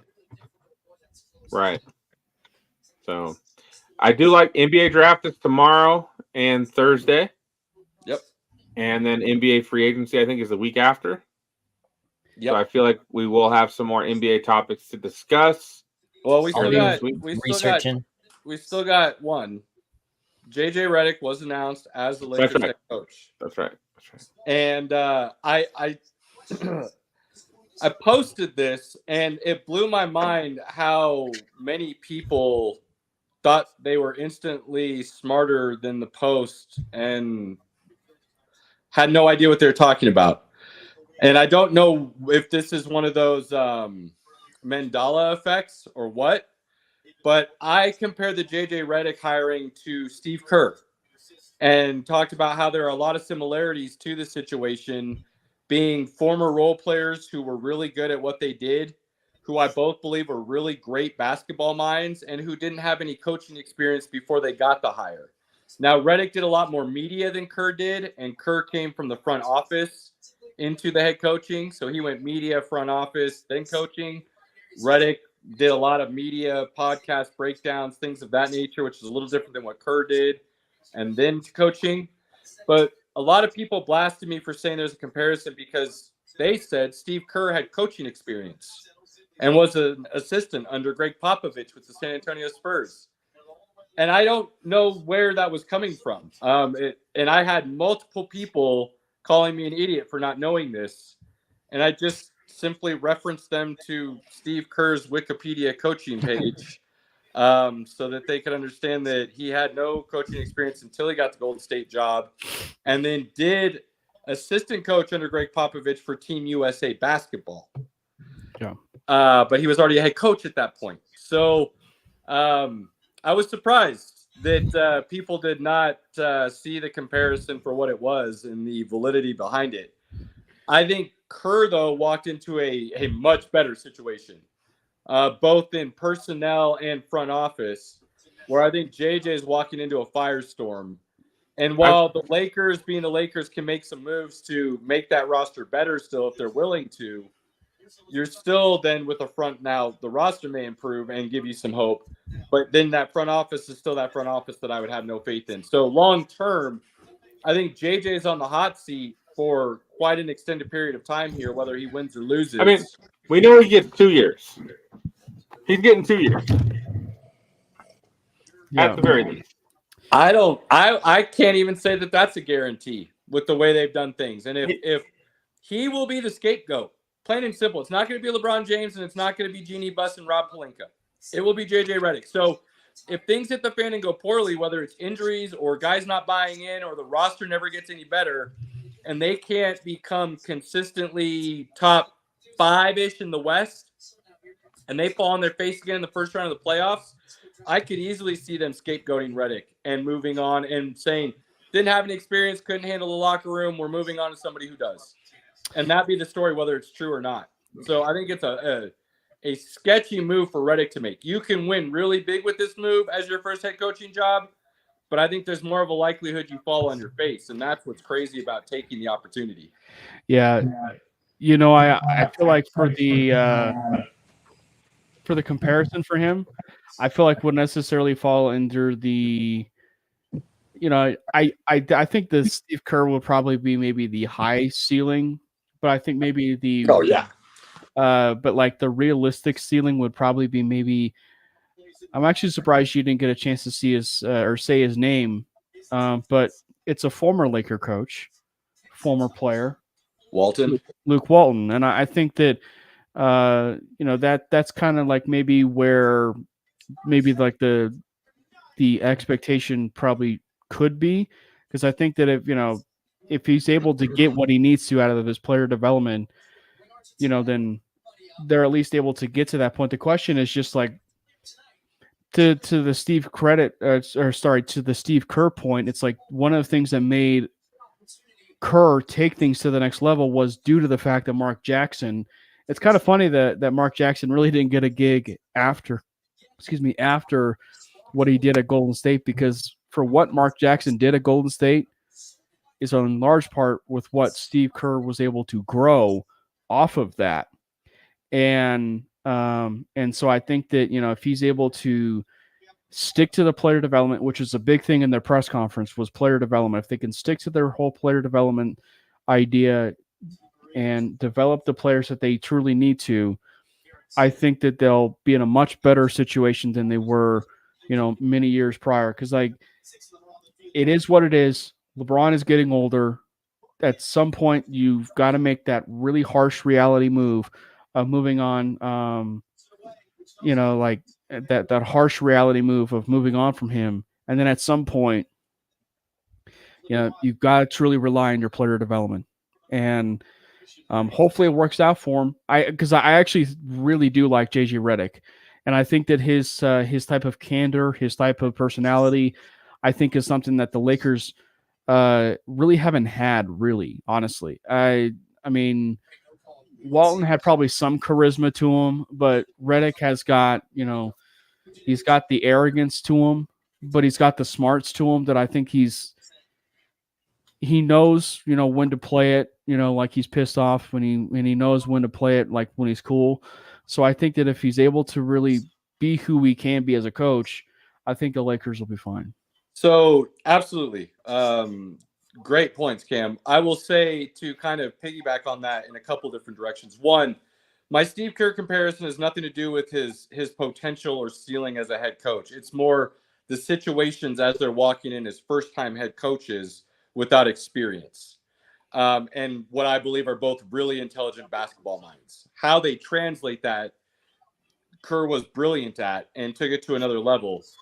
Talking about Kerr and Mark Jackson did set some nice base building blocks. Mm-hmm. But one of my favorite stats is, while they're both defensive minded, and I think people forget about that with Steve Kerr, he came from very defensive minded oriented programs with the Bulls, the Spurs, and so on. So he was very much defensive minded. It's one of the reasons Golden State was a dynasty. But the stat that I love is in Mark Jackson's last year with that same core group, their offensive efficiency rating was 12th overall in the league. In Steve Kerr's first year, it was second. So Steve Kerr had a different vision on how he was going to execute and allow these players to shine that Mark Jackson couldn't quite, whether it's figure out or want to do because he was that old school minded coach still, is we'll never know. The reason Mark Jackson didn't get another job, though, is because he blackballed himself by bringing personal agendas into the locker room. And that backfired on him because it went all the way up to the owner and issues inside the organization. So good coach, but you have to be able to separate the two and leave the personal agendas outside your place of business, if you will. And that's unfortunately the reason he no longer got another opportunity to take a young team and see what he could do. So the last thing I'll say about Redick, and you kind of touched on this in going back through the Lakers and their personalities at head coaching. The original arguably is Pat Riley and Showtime. And he has been compared to Pat Riley because of his bravado. and also then be compared to another really great coach who's arguably top 2 coaches in the league right now, which is Eric Spoelstra down in Miami. Yeah. And the situation he walked into, and the reason Spoelstra was able to walk into that situation is because of Pat Riley leading that organization. And so while Pat could kind of coach from the box and help Spoelstra learn, he had enough faith in Spoelstra to do the job at the same time and run his vision. And Spoelstra took it and ran with it and became a great coach. So you think about a Riley to a Spoelstra to a Steve Kerr and how that builds on itself, and now to a JJ Redick. People act like this is an atrocious hire. It's never happened before. You can't be successful. Right. If you have the right personality and IQ, you definitely can. And that's where I believe Redick does. Right. I just don't trust necessarily the situation that he walked into for an organization that has all but been in chaos for the last couple of decades. That's right. Older team, got a lot of money already out there. I think the draft picks are fine, but they're not lottery picks or anything like that. I'm worried for JJ. I enjoyed his podcast tremendously. I think he should have kept doing those until he really got the right opportunity. But it is the Lakers, and LeBron is his buddy that he does podcasts with. So I can't fault him for jumping on that bandwagon. But well, let's be honest, it is one of those boom or bust situations where you might be more likely to bust. But the boom on this, if you win and you maintain the job even after LeBron retires, and you do develop and you are consistently in the playoff hunt for the Western Conference Finals, you'll be the head man there for a long time, and you will get whatever you want after that. So the high end of this is insanely high. And I think that's the draw. It's just, it could all fall out the bottom within a year. And that's the scary part of the situation. We had a question come through. Looks like Pinky. Yeah, this is a good question. I might have been drinking too much to answer this intelligently, or to think about like a really good answer to it. Dark Go and pull it Sage, up though. really good question here. And just kind of when the media is wrong, but they won't admit it. So, first of all, Dark Sage, almost in all walks of life, nobody likes to admit they're wrong. That happens a lot with the media. I'm a married man. I am totally used to saying I was wrong. Okay? It is just something that you learn through marriage. I've been married 17 years, been with my wife 24 years. I have learned to say I am wrong. And I think that's one of my character traits that I will in life say, hey, I was wrong. And try to be better, in those situations. I just don't think a lot of people, it's pride that gets in the way, right? A lot of people have pride and they don't want to admit they were wrong. Yeah. And you touched on it at the very end of it. I think that it's this arrogance factor to it, really with it. And I think that I will say, I think we see it the most I will say I spent my a vast majority of, what I do for content and in terms of watching with the NFL. And I think that we see it so often in the NFL where it's sometimes really hard to admit that you're wrong. It took me 2.5 years to admit that I was wrong about Paxton Lynch. And I think that, as far as, but as far as too, like just overall admitting that we're wrong, I think it's also dominated by this whole journalism, mentality, the way things go in terms of the way that people have sources, the way that people run stories.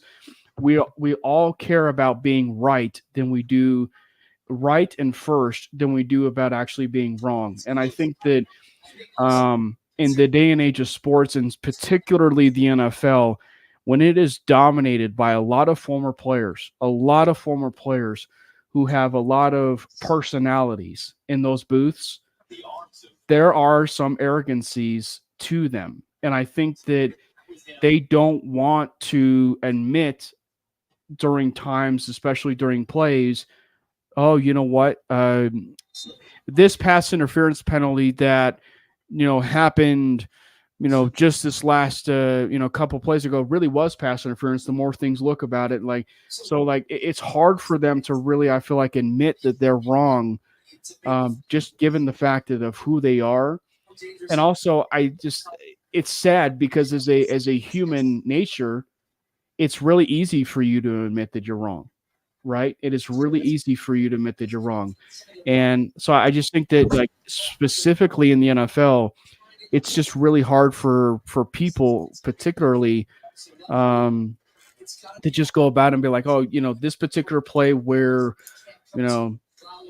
what looked like a blatant blatant pass interference penalty, was not actually pass interference at all, or admit like a player's name was wrong. Like, we're Bronco fans, right? So I mean, like, how many times do we see Kevin Harlan and all these guys announce Albert Okwuegbunam's name wrong, right?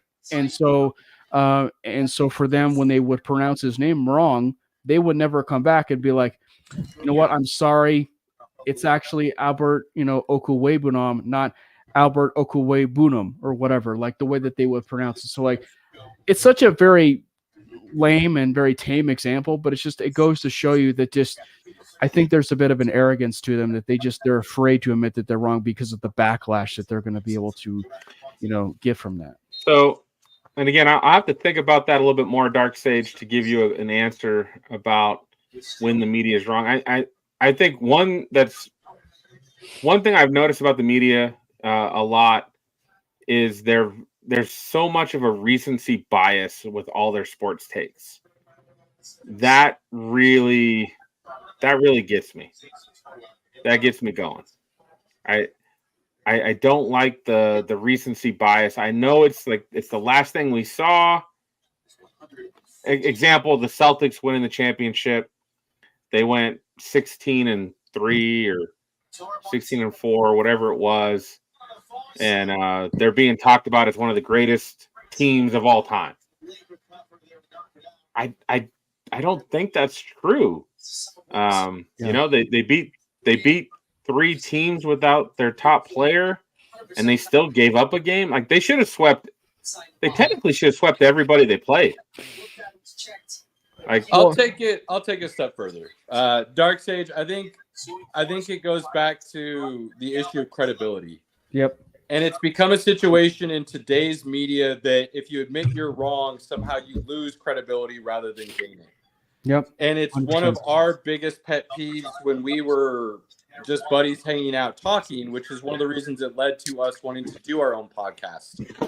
Because you watch us long enough, and me specifically, when I am wrong, I'm not going to hide from it. I'll bring it out as a topic to then discuss how I was wrong, why I was wrong, eat my crow, and then hopefully learn from it as far as the next time I have an opportunity to give a take and what I'm looking at to give said take, and making sure my numbers, my facts that I believe are pertinent to the situation are in order to do so. So we do our best to, when we give you an opinion and it turns out wrong, to then talk about it and discuss it and admit to it.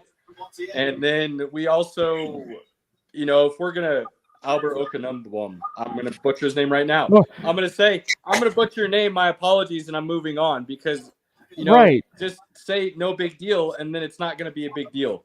When you ignore said issue and you try to run from it and not address it, it will then make it even worse as time goes by. Yeah. So 100%. You talk about specific things like, Tom Brady and Drew Brees winning the Super Bowl, and people not saying he's better than Tom Brady because Tom Brady had more rings. Well, that's now going into other discussions and topics within not necessarily being wrong. But the greatness. What criteria are you using to judge said conversation? Are we talking pure talent? Pure talent, Brees might be a more well-rounded quarterback overall than Tom Brady. But Tom Brady was able to do things with his team that no other quarterback was able to do, including Drew Brees, or Drew Brees would have won more. So there then becomes levels to these conversations where unless you can get them to pinpoint exactly what they're saying and why, it's going to have easy outs for them to say I wasn't wrong because A, B, and C were what I was discussing. If you're using D, C, and F, then we're not using the same criteria. So you might have been wrong, I might have been wrong, but neither one of us have to admit it because of that. So you have to make sure you're getting somebody to say exactly what they mean and why if you're going to really have to call them out for being wrong. Well, and to that, Caleb, it continues a conversation that is so unnecessary, and it's taken me a while for me to really wrap my head around this because it takes a whole other conversation of the moment you compare, like the Drew Brees greatness to the Tom Brady greatness is the moment you lessen who Drew Brees is as a great player and, and lifting Tom Brady up. So like it brings in the whole conversation of disrespecting greatness when, and there, like you said, there's levels to it, right? There's absolute levels to it, but it should never get to the point where Drew Brees was a really bad quarterback who only won one Super Bowl or Phil Simms or the Phil Simms and the Giants, right? Or no, the Bills, right? The Bills going to 4 Super Bowls. Kelly going to 4 Super Bowls and not winning. Like, he was a great quarterback. It was just a very unreal sort of. Dan Marino only getting 1. Cam, that's a great point, and something Pinky and I always like to do when you start discussing team sports and greatness. And I think this should always be a must-have when you're doing this conversation. If you flip said players and put them in each other's situations, do the same scenarios have the potential to play out, yes or no? And if the answer is yes, then you can start talking about more equality within that greatness rather than trying to say because this guy has more rings than this guy or whatnot, that's why those things are different. You switch Drew Brees and Tom Brady, I would have a hard time arguing those careers don't turn out the same the opposite way. That's right. Or worse. Because I do believe I don't think we even hear of Tom Brady if he were to be on a different team. Right. So that I think when you're talking team sports has to be the conversation. Now you start talking about those individuals in tennis and golf and the like.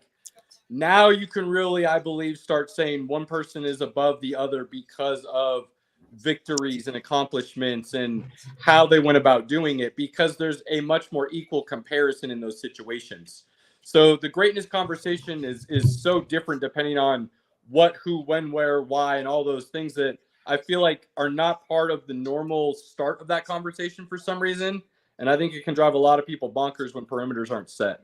Parameters. It's said so often, and it's the definition, or it's the levels of, a okay player to a good player to a great player to an elite player, right? And I think that when a really good example of this, and it's at least for me, would be golf in this, because you have just an abundance of great golfers, in the PGA Tour and even the LPGA, abundance of great golfers, right? But there are certain players, certain golfers that really just are just head over heels. Just, you could just tell are better than everyone. Case in point, right now this year is Scotty Scheffler. Yes. Scotty Scheffler is on a run right now that is, just call for what it is. It's unprecedented, and it's slightly above Tiger's pace of 07 or 08, something like that, where it's just absurd. Right. But even going back to this last year, you and I and Pinky and Robert, when we were talking about golf, we would have this conversation every once in a while, which was, if you're making a bet about who's going to be finishing in the top 10 of every single tournament, or possibly even top 5, it's Scotty Scheffler every single time. Absolutely. Because of the way that he's been consistently playing. And so, like, there's players that it sounds very cliche to say it like this, but there are players that you believe in.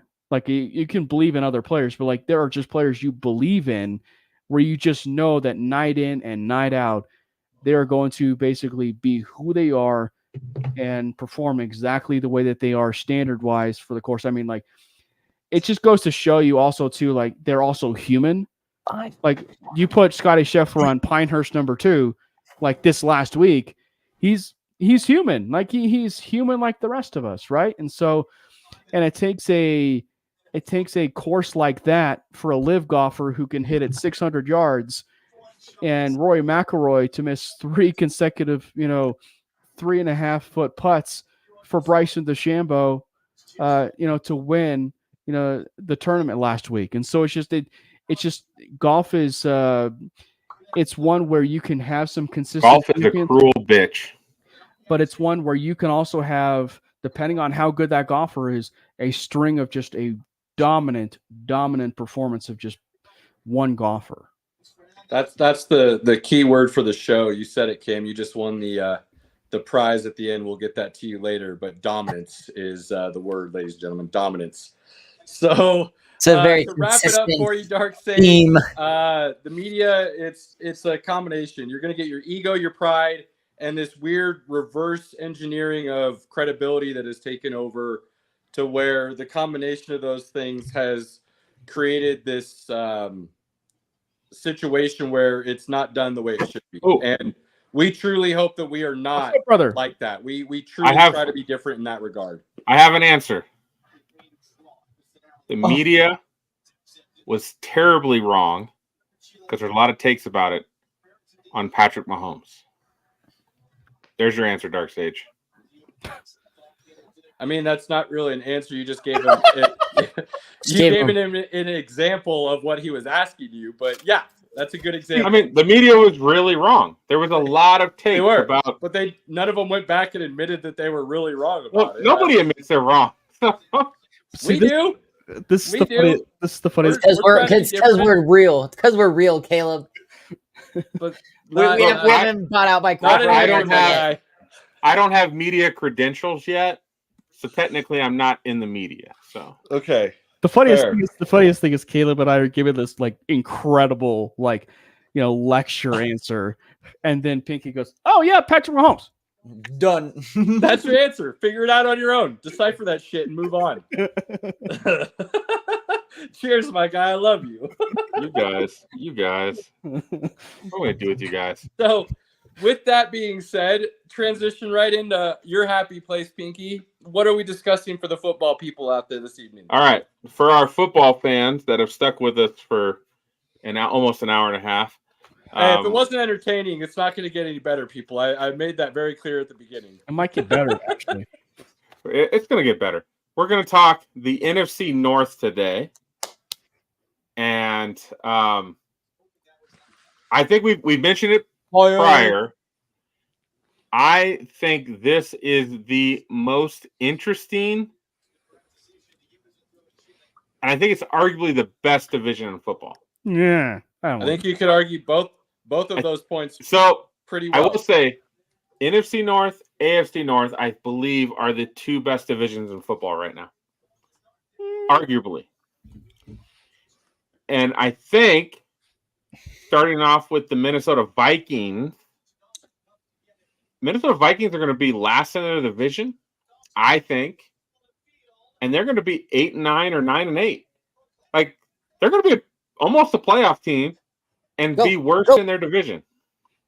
Robert. All right, Robert, you're excited. What's going on, buddy? The Argentina game's on. Argentina just had a runaway and they just fucked it up. But Argentina's up 1-0. So Okay. You keep getting excited, and I'm like, oh, what's happening? Sorry, what's going on? Dude, just seeing Messi and Argentina play, man, it's magical. He's right about that. I'm watching it as well. In his garage. He's got a TV in his garage, ladies and gentlemen. Well, no, it's on the phone, but I mean, I'm big time in a small town, Cam. Okay, big time in a small town. I got my giant 65-inch. All right, small town. So I welcome anybody to chime in on the Vikings, but with the Vikings, Justin Jefferson got the bag, deservedly so. The guy's awesome. Set the wide receiver market. Not for long. I do feel like CeeDee Lamb's going to get maybe the same or a little bit more, because that's what happens. Or a little bit less. But he probably deserves a little bit less. Still really good, but if he gets a little bit more, I won't be surprised. But I do like JJ getting the bag. I think the Vikings here. Here's where I'm a little concerned. I know both of you guys, not including Robert, are pretty big Sam Darnold fans. And Sam Darnold is now on the Vikings after what people are calling quarterback rehab. He got a game. I think he got week 18.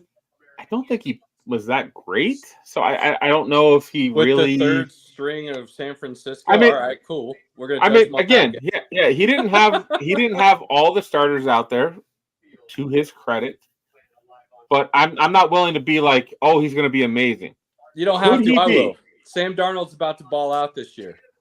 I have 100% confidence he is starter day one, and he is not relinquishing that to JJ because the Vikings will be playing for a playoff spot. And I think that head coach in O'Connell, with the weapons they have on offense in JJ and Addison, Aaron Jones showing up, Hawkinson will be back at some point this season. I think N'Keal Harry going to tight end is an interesting move in that offense that could actually be somewhat decent as an outlet. I fully believe Sam Darnold will be hovering around 4,000 yards, 30 touchdowns, and 12 interceptions. And he will have a really good year to the point where he will either be the starter next year in Minnesota because he will only be improving and that team will be improving. And they'll let JJ sit another year because they see their people in the division have great success with letting that quarterback sit for a little bit. Or he will have earned himself a starting job somewhere else. Whether that succeeds or not would be depending on where he goes. But Darnold's balling out this year.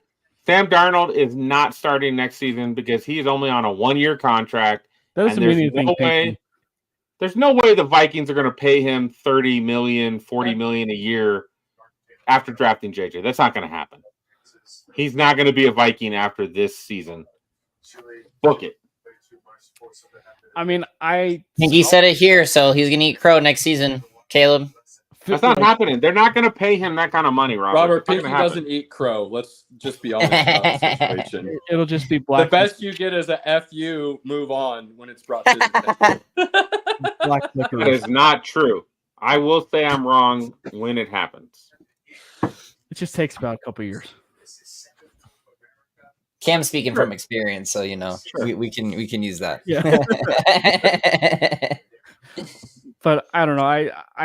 I definitely do think that the Vikings are probably the interesting team in this, because I don't know if I'll go a step further and say it's one of the toughest divisions in football, or like maybe the toughest division in football. But the Vikings could help with that. Like if they the Kirk Cousins move, I think is just the one that I think is going to be lingering for them just a little bit, in the sense that how much do they miss him? How much was it smart for them to move on from him? That's really going to be the one that's going to be defining their season. And so I think, well, and of course, the defense. If the defense can really turn things around for the Minnesota Vikings, I think that's where it's going to get to the point where the Vikings will find themselves in much better territory than the Chicago Bears. Now, the Chicago Bears, I think, is going to be the one where it's super interesting to see what's going to happen there. Because historically, Lincoln Riley's quarterbacks have been all out, paid out, if you will, in the sense of gone out and won a Super Bowl and, been like truly the next big thing. I mean, I think Kyler Murray he's an electric quarterback. I think that if you're talking about a team that might actually take a step up, whatever that step up might be, it might be the Arizona Cardinals. But I mean, there's really never been a quarterback under Caleb Williams that has just really taken that next step. And then you really have to call it for what it is. And that has been the environment that's been around Justin Fields the last couple of years, and just the environment that Chicago has breeded the last couple of years. And that's just unfortunately been a losing culture. If they're able to formulate and put together that winning formula, which it appears that they've are in construction with right now, with Roma Dunze and Caleb Williams and everything, I think that they can get to that point, and especially with Keenan Allen in the mix, I think they can get to that. It's the wait and see for me, and it's the way I would feel with the Minnesota Vikings. Is it's the wait and see for me. The team that really, I think, cements them. I'm going to just call it for what it is in terms of a pure Super Bowl contender, dark horse, and the NFC North is the Green Bay Packers. That's not even a dark horse. You're moving so far ahead, Cam. We're not even talking Packers yet. Vikings. I'm talking Packers, so move on. We're talking Vikings. Yeah, shut up, Pinky. I'm talking Packers. No, we're talking Vikings. No, I'm talking Packers. Pack it in. I'm talking Packers. You're moving so many levels above where we're talking right now. We're talking Vikings. Look, Vikings are going to be with Sam Darnold. They are last in the division at 8-9, 9-8. Why do you have them last in the division when it could be argued Sam Darnold won't be a huge drop off on? I don't think there'll be a drop off, but it's a huge drop off from Kirk Cousins. You think huge? So then you're Top saying level, he's no better. Huge. What you're saying then is he's no better than what they had after Kirk Cousins went down. That's what you're telling me. No, based on. I think he's better than Josh Dobbs and whoever the rookie was they were playing. Yeah, but you're not really saying that because you're calling him last in the division still. Whereas if Kirk, hold on. Last in a division is normally 4 wins, 5 wins, maybe 6. I'm saying they're going to win 8 to 9 games. I hear you, but I'm trying to figure out why you got them over Chicago when it could be argued they are a better team. Hold on. Chicago won, again, not looking at the record, at least 7 to 8 games last season with the shitty Justin Fields. They just got lucky enough that the Panthers are idiots and traded for the first pick. And in that case, they got Caleb Williams, which is a stroke of luck. I mean, you really have to stop saying shitty Justin Fields because the numbers say he played better than shitty, first of all. Like, let's just be honest. It was really terrible play calling. We've talked about it. Starting kickoff. I will agree he wasn't put in the best situation, but I will also say I'm just trying to say, let's be like, you're going to call Sam Darnold what it is and think there's such a drop off there. Let's give the players. Sam Darnold will never be Kirk Cousins. Kirk Cousins is a way better quarterback than Sam Darnold. Period. Kirk Cousins always has been in better situations, though, as well. From day one, Kirk Cousins, from draft day, Kirk Cousins is a better quarterback than Sam Darnold. I'm not okay. I'm just not touching this tonight. Continue. Relax, Caleb. Relax. Goose Fraba. I'm not a Sam Darnold guy. I never have been. I didn't see it that much at USC. Like, he's not my guy. The Jets are very dysfunctional. They did him no favors. That's absolutely true. But I just don't see it from the guy. I don't see it up here. And sometimes physically he does have some tools.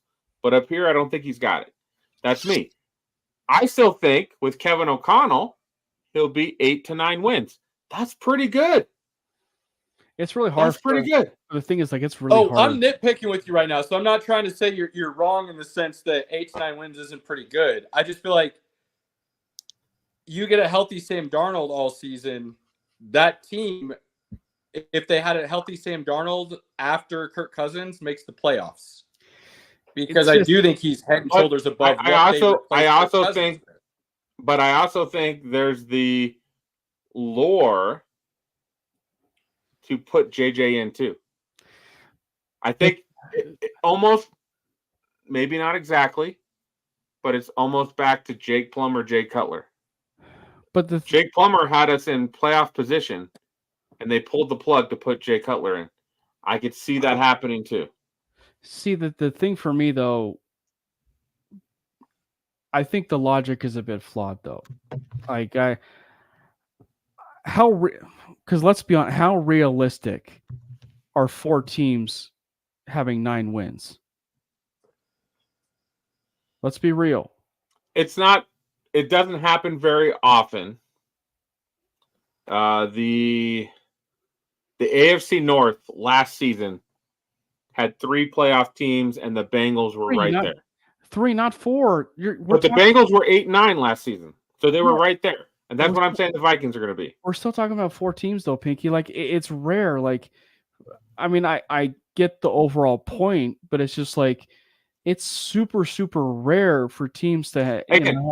I think the when you look Vikings around are the going to be in last NFC place in their division. That's my When you take. look around the NFC, though, as a whole, you would have those 4 teams in the top 10, I would think, or 11, somewhere in that ballpark. So I would have the Vikings outside of that. I do not think they make the playoffs. Well, they wouldn't be if they were number 10, they wouldn't be. If they were number 9, number 8, they wouldn't be, right? So they can be just there looking outside. They are not making the playoff with Sam Darnold. Pinky's that is my hate take. it when we go through the actual schedule and all of a sudden it leads to the Vikings being in the playoffs.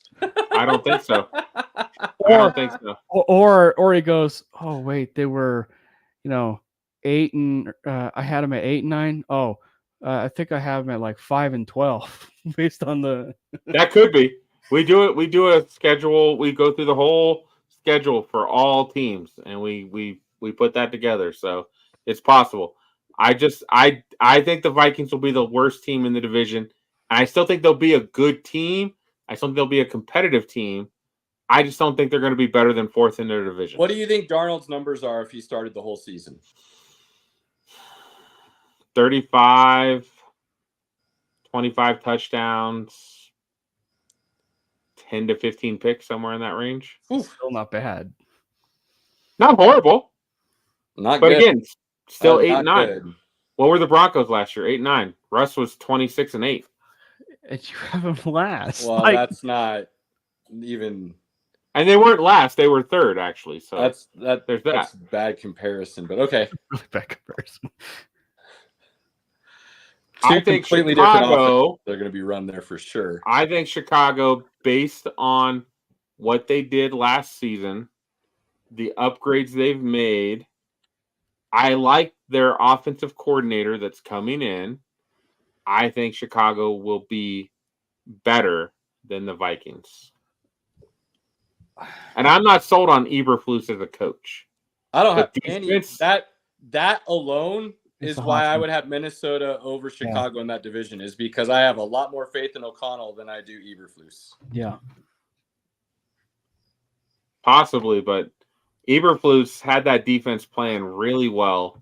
I think you're buying too much of the Chicago Bears hype right now. Like, I don't know. Again, I don't know if Caleb Williams is going to be awesome. But I think he's being put in a better position than most number 1 picks have ever been put in. Than any number 1 pick has ever been put in. To start off, that's for sure. I agree with that. I like long-term what they've done. I will never understand why you finally get all the correct pieces long-term and you keep someone who has proven they're not going to do good unless you give them all the pieces. If your head coach can't motivate and show improvement in a team before he has everything, then he should not be around there to follow through on everything. He did. They won a pretty good amount of games last season with, overall not the best around him. He hired the coordinators, right? That he ended up firing and then took over defensive play calling duties, right? That defense is loaded with first-round picks. And it still took this long for him to show any semblance of. Oh, that's not true. That's not true. Yeah, it is. What do you mean it's not true? Yeah, it is. Name the first round defensive picks. Both their corners are first rounds, are they not? They are not. Jalen Johnson was a 2nd round pick. Okay, I'm sorry, 2nd round pick. The other guy is from Penn State. He's a 2nd round pick. I don't remember. Brisker. There's a lot of first-round picks on that defense, Pinky. They used 3 years in a row on defense, first round. You're still talking about a top talent when it's the 2nd rounder and everything. I think the defense is good, which again, after they got Montez Sweat last season for a 2nd round pick, which was awesome, their defense played so much better. which was after what I was that. going to mention next. So you're only proving my point. Added a supreme talent to the defensive line, and then all of a sudden the supposed defensive guru head coach looked better. That's kind of the nature of the business. So why wasn't the team playing for you before you had all this talent? That's a red flag for me. I think keeping him was a giant mistake. So I think Caleb Williams is good. I think he's going to be a great quarterback in this league. Will he be all time? I don't know. Caleb, you may not be wrong. Most high-end quarterbacks do better when they're paired with offensive head coaches. That's worrisome. I think that. Who are the only two quarterbacks of this draft paired with offensive head coaches? Yeah, I know. Bo Nix. We can talk about that later. Who's the other one? Who's the other one? Let's stop using that as an example. Hold Because on. Who's the other Who was one? the best rookie quarterback last year, Pinky? Who's the other one? Who was the best rookie quarterback last year? Is CJ Stroud easily? Is that an offensive head coach? No, he's got Bobby Slovic, who got head coaching. A head coach who's intelligent. Let's stop saying this. Bill Belichick was a defensive head coach. Tom Brady and that offense didn't have issues. Hold on. Bobby Slovic got head coaching opportunities. Had he left, would we be as bullish on CJ Stroud? Who put that offensive coordinator in position to be successful? Because he didn't put himself there. I'm tired of hearing it's an offensive or defensive head coach, and that's why it fails. No, it's because the head coach wasn't smart. He either didn't hire the right people to coach up players, or he wasn't smart enough to make sure that the things that needed to be important and looked after were important and looked after. The greatest head coach of all time, by all accounts, is Bill Belichick. He is, by all accounts, a defensive-minded head coach through and through. Tom Brady never struggled as a quarterback, and that offense never had issues under Bill Belichick. So it has nothing to do with offensive versus defensive minded. It has everything to do with whether or not the coach is smart enough to put the right schemes in place. Eberflus isn't doing that. He's not motivating the locker room. It doesn't look like anybody wants to play for him. So when I see those things, I don't care if you're offensive or defensive. There's been plenty of offensive head coaches. Adam Gase is a great example. Hot commodity under Peyton Manning coming out of Denver. Fell on his face everywhere he went after that. Because he wasn't a good head coach and arguably not a good offensive play caller. Yeah. So look beyond what the person is in their position and look at what they do as leaders of men. I don't trust Eberflus to do that in Chicago, which is why I actually believe Minnesota will finish above Chicago in this division, regardless of all the talent that Chicago has, unfortunately. I mean, I'm Team Caleb on this. I mean, and by the way, can we just appreciate the fact that Caleb just mic dropped Pinky to walk off the stage? You know, like... No, if that was true, Pinky would have just turned me off again. Unfortunately, Yeah, I've learned that can happen. That's true. The The craziest thing, and at least he hasn't pulled this card. I might pull it with Brandon tomorrow, but is apparently, we have this gift that we can mute people. Oh, Pinky muted me and then realized he could just exit me from the studio. Yeah, no, we already went through that, Cam. That was a whole thing.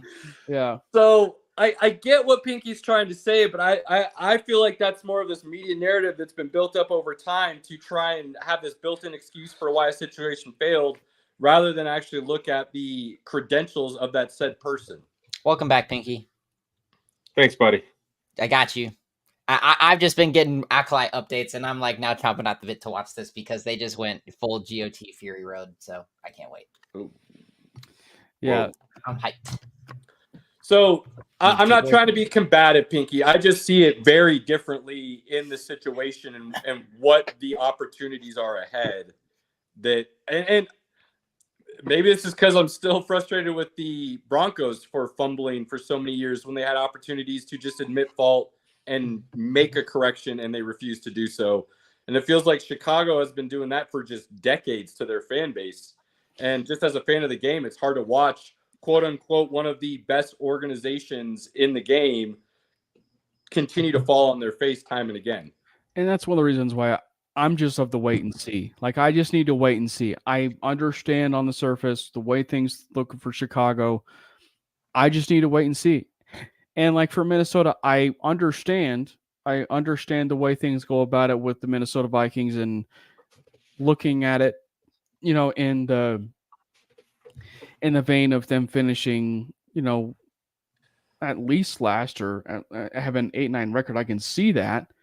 I just don't think that I could see them being 8-9, but I don't think that they'll be 8-9 and last in division. That's the thing. Somebody's going to fall on their face really hard is what you're saying. Yeah. So, I mean, because the thing is, it's just super hard for me to actually predict something that is, 4 teams having 8 to 9 wins, 8 to 10 wins, should I say, and above. Third and fourth in the division will be the Vikings and the Bears. That's it. You want to swap them? Fine. It's not what they're not cracking the top 2 in their division. But all right, what about the top 2? So again, in my view, in my opinion, I have the Packers in the 2 spot. I do believe there will be a wild card. They will make the playoffs again. I think from last season, well, first of all, real quick, I am intrigued that Chicago is on Hard Knocks. I think that's fun. I'm excited for that. Oh, so that's why you have them ahead of the Vikings. I just think they've collected enough talent. They played pretty good on defense. I like the offensive coordinator coming in. I just think they'll be better. I just think they'll be better than Sam Darnold and the Vikings. But yeah, okay, Packers and so for the Packers, was Jordan Love not one of the 2 biggest surprises of last season? Last end of last season. Caleb shaking his head. I said of 2. There's two players, quarterback wise, that I found to be very pleasant surprises. I know. Fun to watch. You told me I was an idiot when I said he was going to have a really badass season to start last year. Well, and then you jumped on the bandwagon for your fantasy, and it turned out really nice for you. Well, hold on. So he had the first 3 weeks of the season, fantasy wise, he was amazing. And then he took a dump for like 5 weeks. He even lost to the Broncos, which most of us would admit that they weren't a great team last season. But he even lost to the Broncos last season. But he also wasn't playing great around that point in time. Right. And then all of a sudden, I'm not exactly sure when it happened. Last 8 weeks of the season, he went off. But him and his wide receivers, they figured it out. And they clicked. Yeah. And then from then on, they were on the same page. And he took his game to another level, which is fun to see. I enjoyed watching it. Again, as a guy that was like, I don't think Jordan Love's going to be the guy. He proved me completely wrong. I ate crow on that. Again, I drafted him in fantasy, and it won me a championship. Thank you, Jordan Love. I appreciate you. That, to me, was one of the biggest surprises of last year of just how, it just, at some point, him and the receivers got on the same page. And most of his receivers, outside of Christian Watson, are more late-round picks. Dobbs and Watson were in and out all year. So you were looking at Wicks and Dobbs, Wicks, Watson. Jaden Reed. Reed was the other guy that stepped up with Wicks. And then Tucker Kraft started playing fairly well. When Musgrave went down. Now everybody's healthy and there's a ton of weapons. Add Josh Jacobs. And let's be honest, we've been saying it for the last couple of years. And in that playoff run, all of a sudden they figured it out as well. We've said that defense can be a top 5 unit in the NFL with the talent that's there. And they just, for whatever reason, kept falling on their face. Playoffs all of a sudden rolled around, and they started looking like the defense that we expected to see during the season. So if that offense is healthy, they'll only take another step forward. Well, and that defense can play at least top 10 consistent Packers are They going to have- be scary good next year. They have a new defensive coordinator. I know. So it's Jeff Hafley, who was the head coach of Boston College last season for the last 3 years. So I don't know how that's going to play out. Anytime you get a new guy calling plays and defenses, you don't know. He's got some talent. But the talent is there, and that's what we've talked about. The talent is there to be capable of. It just hasn't lived up to the hype. So I'm high on the Packers. I'm excited that they're coming to the Broncos and doing a joint practice. I am planning to try to get tickets to that, to go see the joint practice, to check that out. I think it's time we start giving Matt LaFleur some flowers. He's a pretty damn good coach. Really good coach. Yeah. So I have the Packers second in their division. I think they're a good coach. They have a good coach. They've got a good quarterback. I know they've got to pay Love. Kind of interested to see what that contract looks like. I don't think it's going to reach Joe Burrow and Trevor Lawrence, but $45 million ish. I could see. I think that's reasonable in my opinion, but we'll see. They got to get that. They're going to get that deal done before the Trevor season. Lawrence got 55. There's no way Jordan Love's getting 45. Let's just put it at that. What is he getting? Maybe 48, 49. 55 He's not getting 55. at a minimum. He's played one season. He's not getting 55. There's zero chance he gets less than Trevor Lawrence. Because they still have him. They still have him for 2 more years, I know. or at least 1 more year. So why would he accept a deal that's less than Trevor Lawrence, especially if he goes out and balls again this year? I mean, come on. That's not how this game works, dude. I think he'll ask for it. As far as the Trevor Lawrence deal, the Joe Burrow deal, I just don't know if he'll get it. I think he'll get probably somewhere within there'll probably be some compromise to where he'll probably maybe reach the threshold of 50. The Packers have proved they'll pay their quarterback. They paid Aaron Rodgers. So they'll find other ways. That's Aaron Rodgers, though. Yeah, but they're not going to if Jordan Love balls out again this year, there is no chance he's taking less than Trevor Lawrence because the market's only going to be higher than that by the time his contract comes up. So I agree with you. If he plays this season without a new contract, yes. I'm talking about them signing him now before this season, where they only have 1 season as the data. So I can't pay a guy $55 million for 1 year. The Packers would probably like to get a deal done, but why would Jordan Love do that? Guaranteed money, baby. There's no telling that he replicates that same success. Well, yeah, we'll see. But I mean, as far as the overall division, I mean, you have arguably the top team in the division with the Detroit Lions. There's really not much to add there. Lions. I mean, I think let's go, baby. Let's go. I do think it's going to be interesting to see how that whole battle shakes out between the Packers and the Lions, because the Packers have closed the gap on the Lions just because of the play of Jordan Love and the way that he played this last year. Absolutely. It's not like a small gap. I mean, it's still somewhat big a little bit, but I mean, but it's closed certainly. But I just think that as far as with the NFC, you're probably talking about the Packers as, a 5th seed, right? A 5th seed, or, somewhat of the, very definitely a wild card, team. But I think the thing that makes them so dangerous and why they're a dark horse Super Bowl team, and maybe they're not a dark horse, but you guys alluded to it. I mean, they've got a great defense, and if they're able to get even better offensive play from Love, who knows what that offense is going to be like? Because I think that what should make Packers fans even more excited is with what they saw for the 8 to 9 weeks of Jordan Love this last year. Now you have a full offseason now where he built off of that.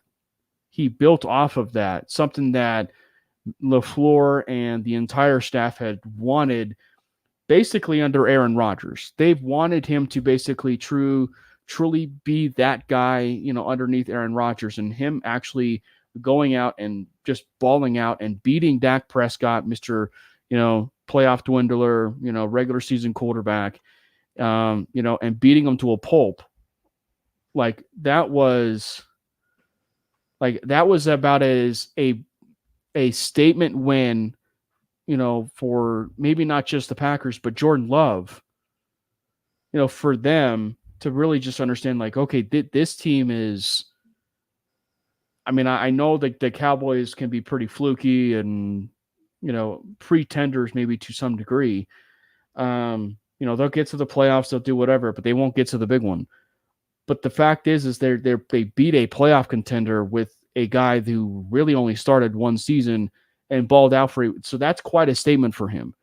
So how can they get close to the Lions? That's really just the question. I think that how they can is it's a harsh reality, but they really do need to rebuild that wide receiver room just a little bit more, because if they're able to get Love some of those wide receiver targets around guys like a Christian Watson, and then have Romeo Doubs as, you know, your wide receiver 3, or maybe even, you know, build a little bit more of Jaden Reed. I think Jaden Reed is the sleeper here with that wide receiver room. If he can be able to have a little bit more of an opportunity, I think you're going to see that offense take a little bit more of a shape and an identity in terms of speed.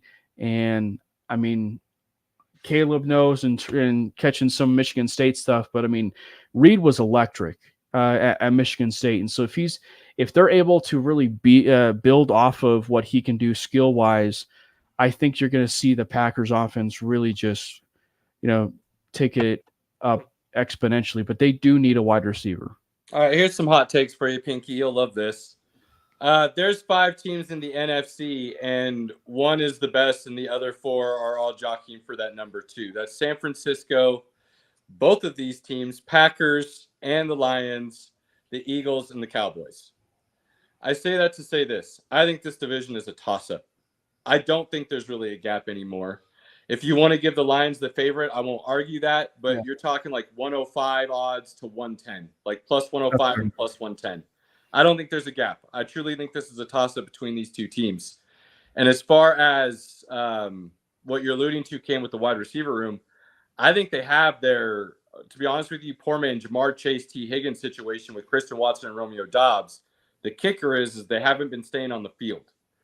Now, side note with Christian Watson, he recently learned that I can't remember if it's one hamstring or one leg, but I believe it's his hamstring muscle.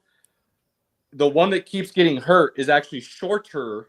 It's been physically actually proven through some physiology science and things of that nature, sports science, that he found out he has one hamstring shorter, which is why it keeps having an issue.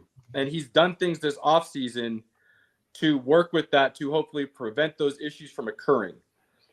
He can put up wide receiver 1 numbers. Dobbs can put up your wide receiver 2 numbers. I believe with their 2 tight ends and then your Jordan Reed and your Wicks, that can actually be a really scary wide receiver room. But again, this is a very much prove it wide receiver room because they have to stay on the field to do so for us to know if that is true. What I think maybe you would, where your point is valid, is if you went and got a big name that you knew was going to be on the field all the time, a la Devontae Adams, right? Who they let walk for many different reasons. But if you had something like that a true number 1 is always going to be on the field, and you're not wondering if you have or have not a number 1, that does add a level of consistency and scary ability to an offense that other teams will always have to plan for rather than the what if wondering. So in those regards, you and Pinky, I get why you guys might be saying there's a gap. To me, I don't see one. What I do see is a clear San Francisco above all else, and then those other 4 teams very much jockeying all for that number 2 seed. So then this division to me is a toss-up. And while I believe Detroit is a little bit more consistent in what they're going to bring to the table and are only going to improve because of what they have on that offense, that defense, I still have more question marks about talent-wise what they have compared to the Packers. So it's like I like Detroit's offense and their consistency a little bit more compared to what the Packers could be. But I like what the Packers defense is compared a little bit more to what Detroit's defense is. They're the show me's on either end. You got to show me if you're really going to improve and be what people are hoping you are with the additions and things of that nature. So that's where I see this as a toss-up moving into Detroit and their ability to repeat in the division and be that potential Super Bowl favorite. I can see Green Bay winning the division, but I still think Detroit's just the better overall team. I would agree that San Francisco's top dog. Detroit, to me, is probably number 2, but those other teams that you mentioned are right there as well. Absolutely. I just think Detroit, have to look at their schedule. I think they're gonna come out on top in this division. That's my thought. That's my opinion. I'm high on the Lions. Clearly, I might be being in Detroit for the draft and feeling their energy and talking to fans and getting that positivity, hearing them chant Jared Goff. I like the fact that the Lions didn't F around. They signed Goff, Sun God, and Penei Sewell. They didn't take the Cowboys route and we'll wait and see. They went and took care of business. I like that. I like Dan Campbell a lot too. Dan Campbell is one of my favorite coaches. Laporta and Gibbs, as rookies last year, are only going to be scarier this year. And then they drafted really well for the defensive side of the ball. So I love Detroit. I really do. Not trying to downplay. Me hyping up the Packers the way I did was only because we were talking about the Packers. Yeah. We're going to start talking about Detroit. Yeah, I believe the division could be a toss-up. But, dude, I am so excited to see what this offense can do because I only think it's going to be better than it was last year. And that defense can't be worse, right? Based on the additions they've gone out and grabbed. So we know how we feel as a show about Dan Campbell. So very excited with you, Pinky, to see what Detroit can go out and do this year because they had San Francisco and you could argue blew it themselves. So there's some very exciting things happening in Detroit right now that the fans should be totally stoked about for many reasons. Robert, this is the one topic that you should not be quiet about. I just don't know all the names and stuff. All I'm going to say is that I really think that the Lions are really going to be strong. Based off what we had seen in the playoffs last year for the Packers, it's going to be a real good contention between the two, I think, in this division.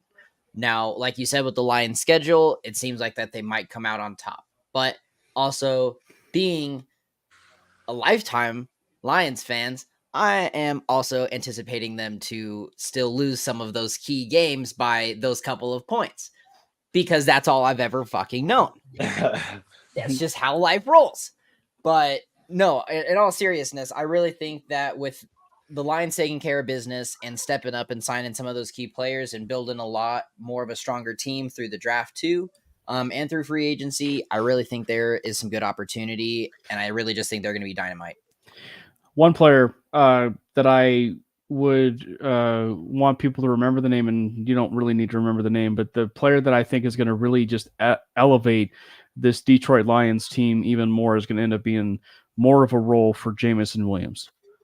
Jamison Williams is really going to significantly up that offense even more. That Jared Goff, who's playing with an offensive-minded head coach. Oh, wait, he's not an offensive-minded head coach. Oh, that's right. He's not an offensive-minded head coach. Oh, wow. Well, Dan Campbell kind of. I mean, he was a tight end, so one could argue that he was a special team coach. He's also from the tree of Sean Payton, so playing offensive. He's also got a guy that's got a guaranteed job next season. So, but Ben Johnson's got a guaranteed head coaching job next season. He's had a guaranteed head coaching job for the last 3 years, and he decided to stay. Yeah, right. Because the teams he was going to, he didn't want to go to. Or he's Eric Bieniemy. That's right. Because there are some rumors side note that he did not interview well in any shape, way, or form. Now, that could be arrogance because he said he's going to be able to pick and choose and this, that, and the other, possibly. So he just didn't care because he didn't really want the jobs. Or there could be some truth to it. So that's, I still think, yet to be seen. But it's as far as his potential. But it's worth continuing to follow that, because has Eric Bieniemy gotten a head coaching job? No. But I mean, the Lions, they're just going to be a very interesting team. I actually do really like their defense, but I'm kind of with Caleb in the sense that, like, if you were to nitpick a little bit in terms of the Packers and the Lions, their defense is a little bit suspect to a certain degree. And I think that if you're asking me of a certain player that I think that it's a former Bronco who would really fit right there in Detroit, it would be Justin Simmons. I think if you put him in, that would be crazy. You put him in that safety room, that they really do need a deeper safety room, especially with Brian Branch, possibly safety corner, and some of those other guys that they have back there. I think it would really help, fill out that secondary just a little bit more. But I just think that, the Lions, they really do feel like a complete team. I just really do hope that they can be able to get over that hump and, really kind of take things to the next level a little bit. And they need it. But one player in particular who really will take that thing to the next level is Jameson Whiskey Williams. I don't disagree with you in the sense that if he becomes a true number 2 and even shows talent that he potentially possibly was shown before he tore his ACL, I believe, was potential number 1 type stuff, or he had some weight. He had some weight Waddle 1A type stuff to Amon-Ra now at this point. But that could put a whole scary other level to that offense. Now, he added some weight, I think, too, this offseason. I think he added about 10 plus pounds. Yeah, absolutely. Now, the thing with Detroit that I really loved is they already have pieces, and then the draft focused on needs. And not just needs, they got needs with talent, specifically with their first-round pick in Terry and Arnold, who fell to them and could possibly be the best corner in this draft, and was compared to what many consider the best corner in the league right now, Patrick Surtain, what he could provide coming out of Alabama. So they add that. They add another corner in the second round in Enos Rakestraw, who has a lot of potential as well. So they add depth now to their corner room, along with their starter. They go out and add another offensive lineman.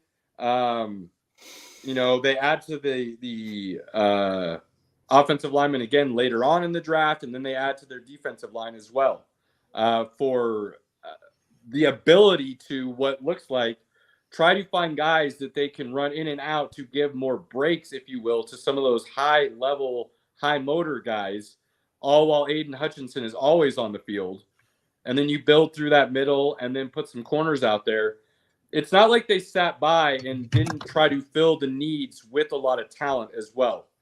I say that because, and it's not on the same level as what Philly and the chess moves they're doing out there in a lot of regards. But Detroit is making a lot of really smart, calculated moves right now that are putting together a culture and a winning organization type feel that you see from the people who maintain and stay at the top for a while. The San Franciscos, the Chiefs here, the Patriots, the Packers.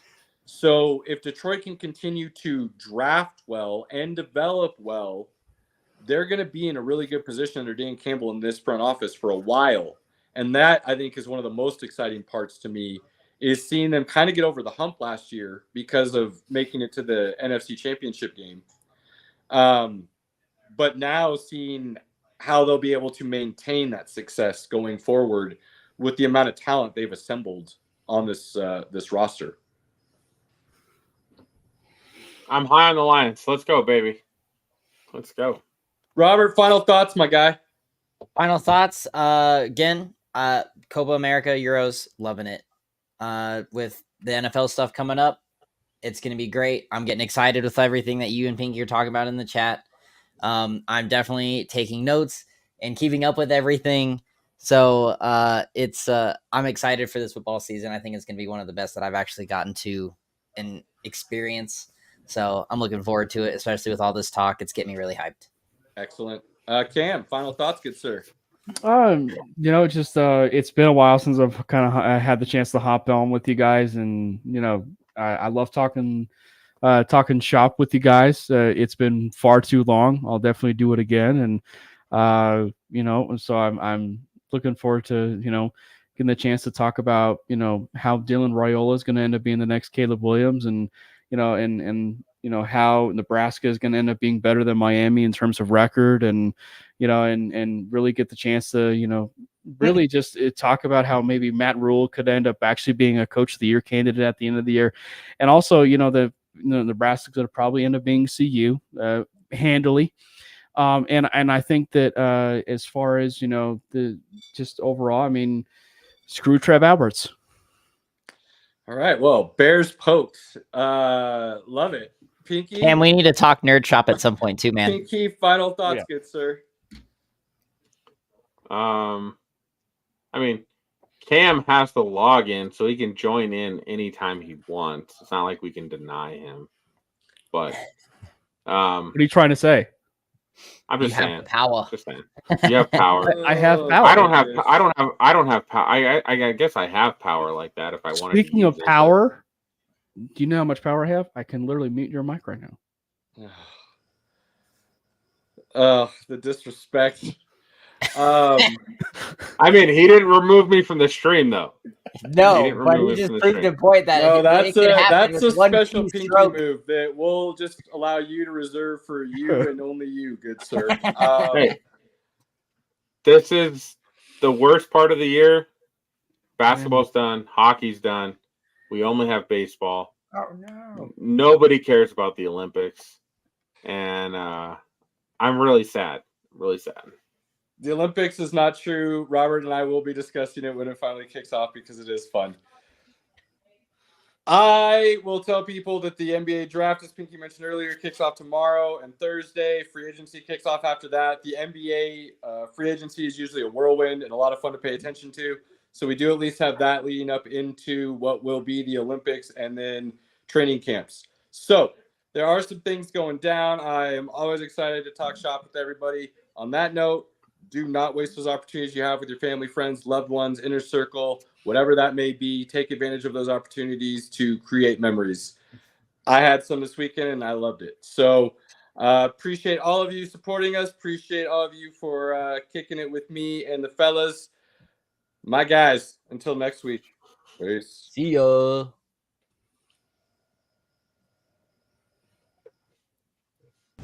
Fast lane when I pass in the street, bag of money in the passenger seat.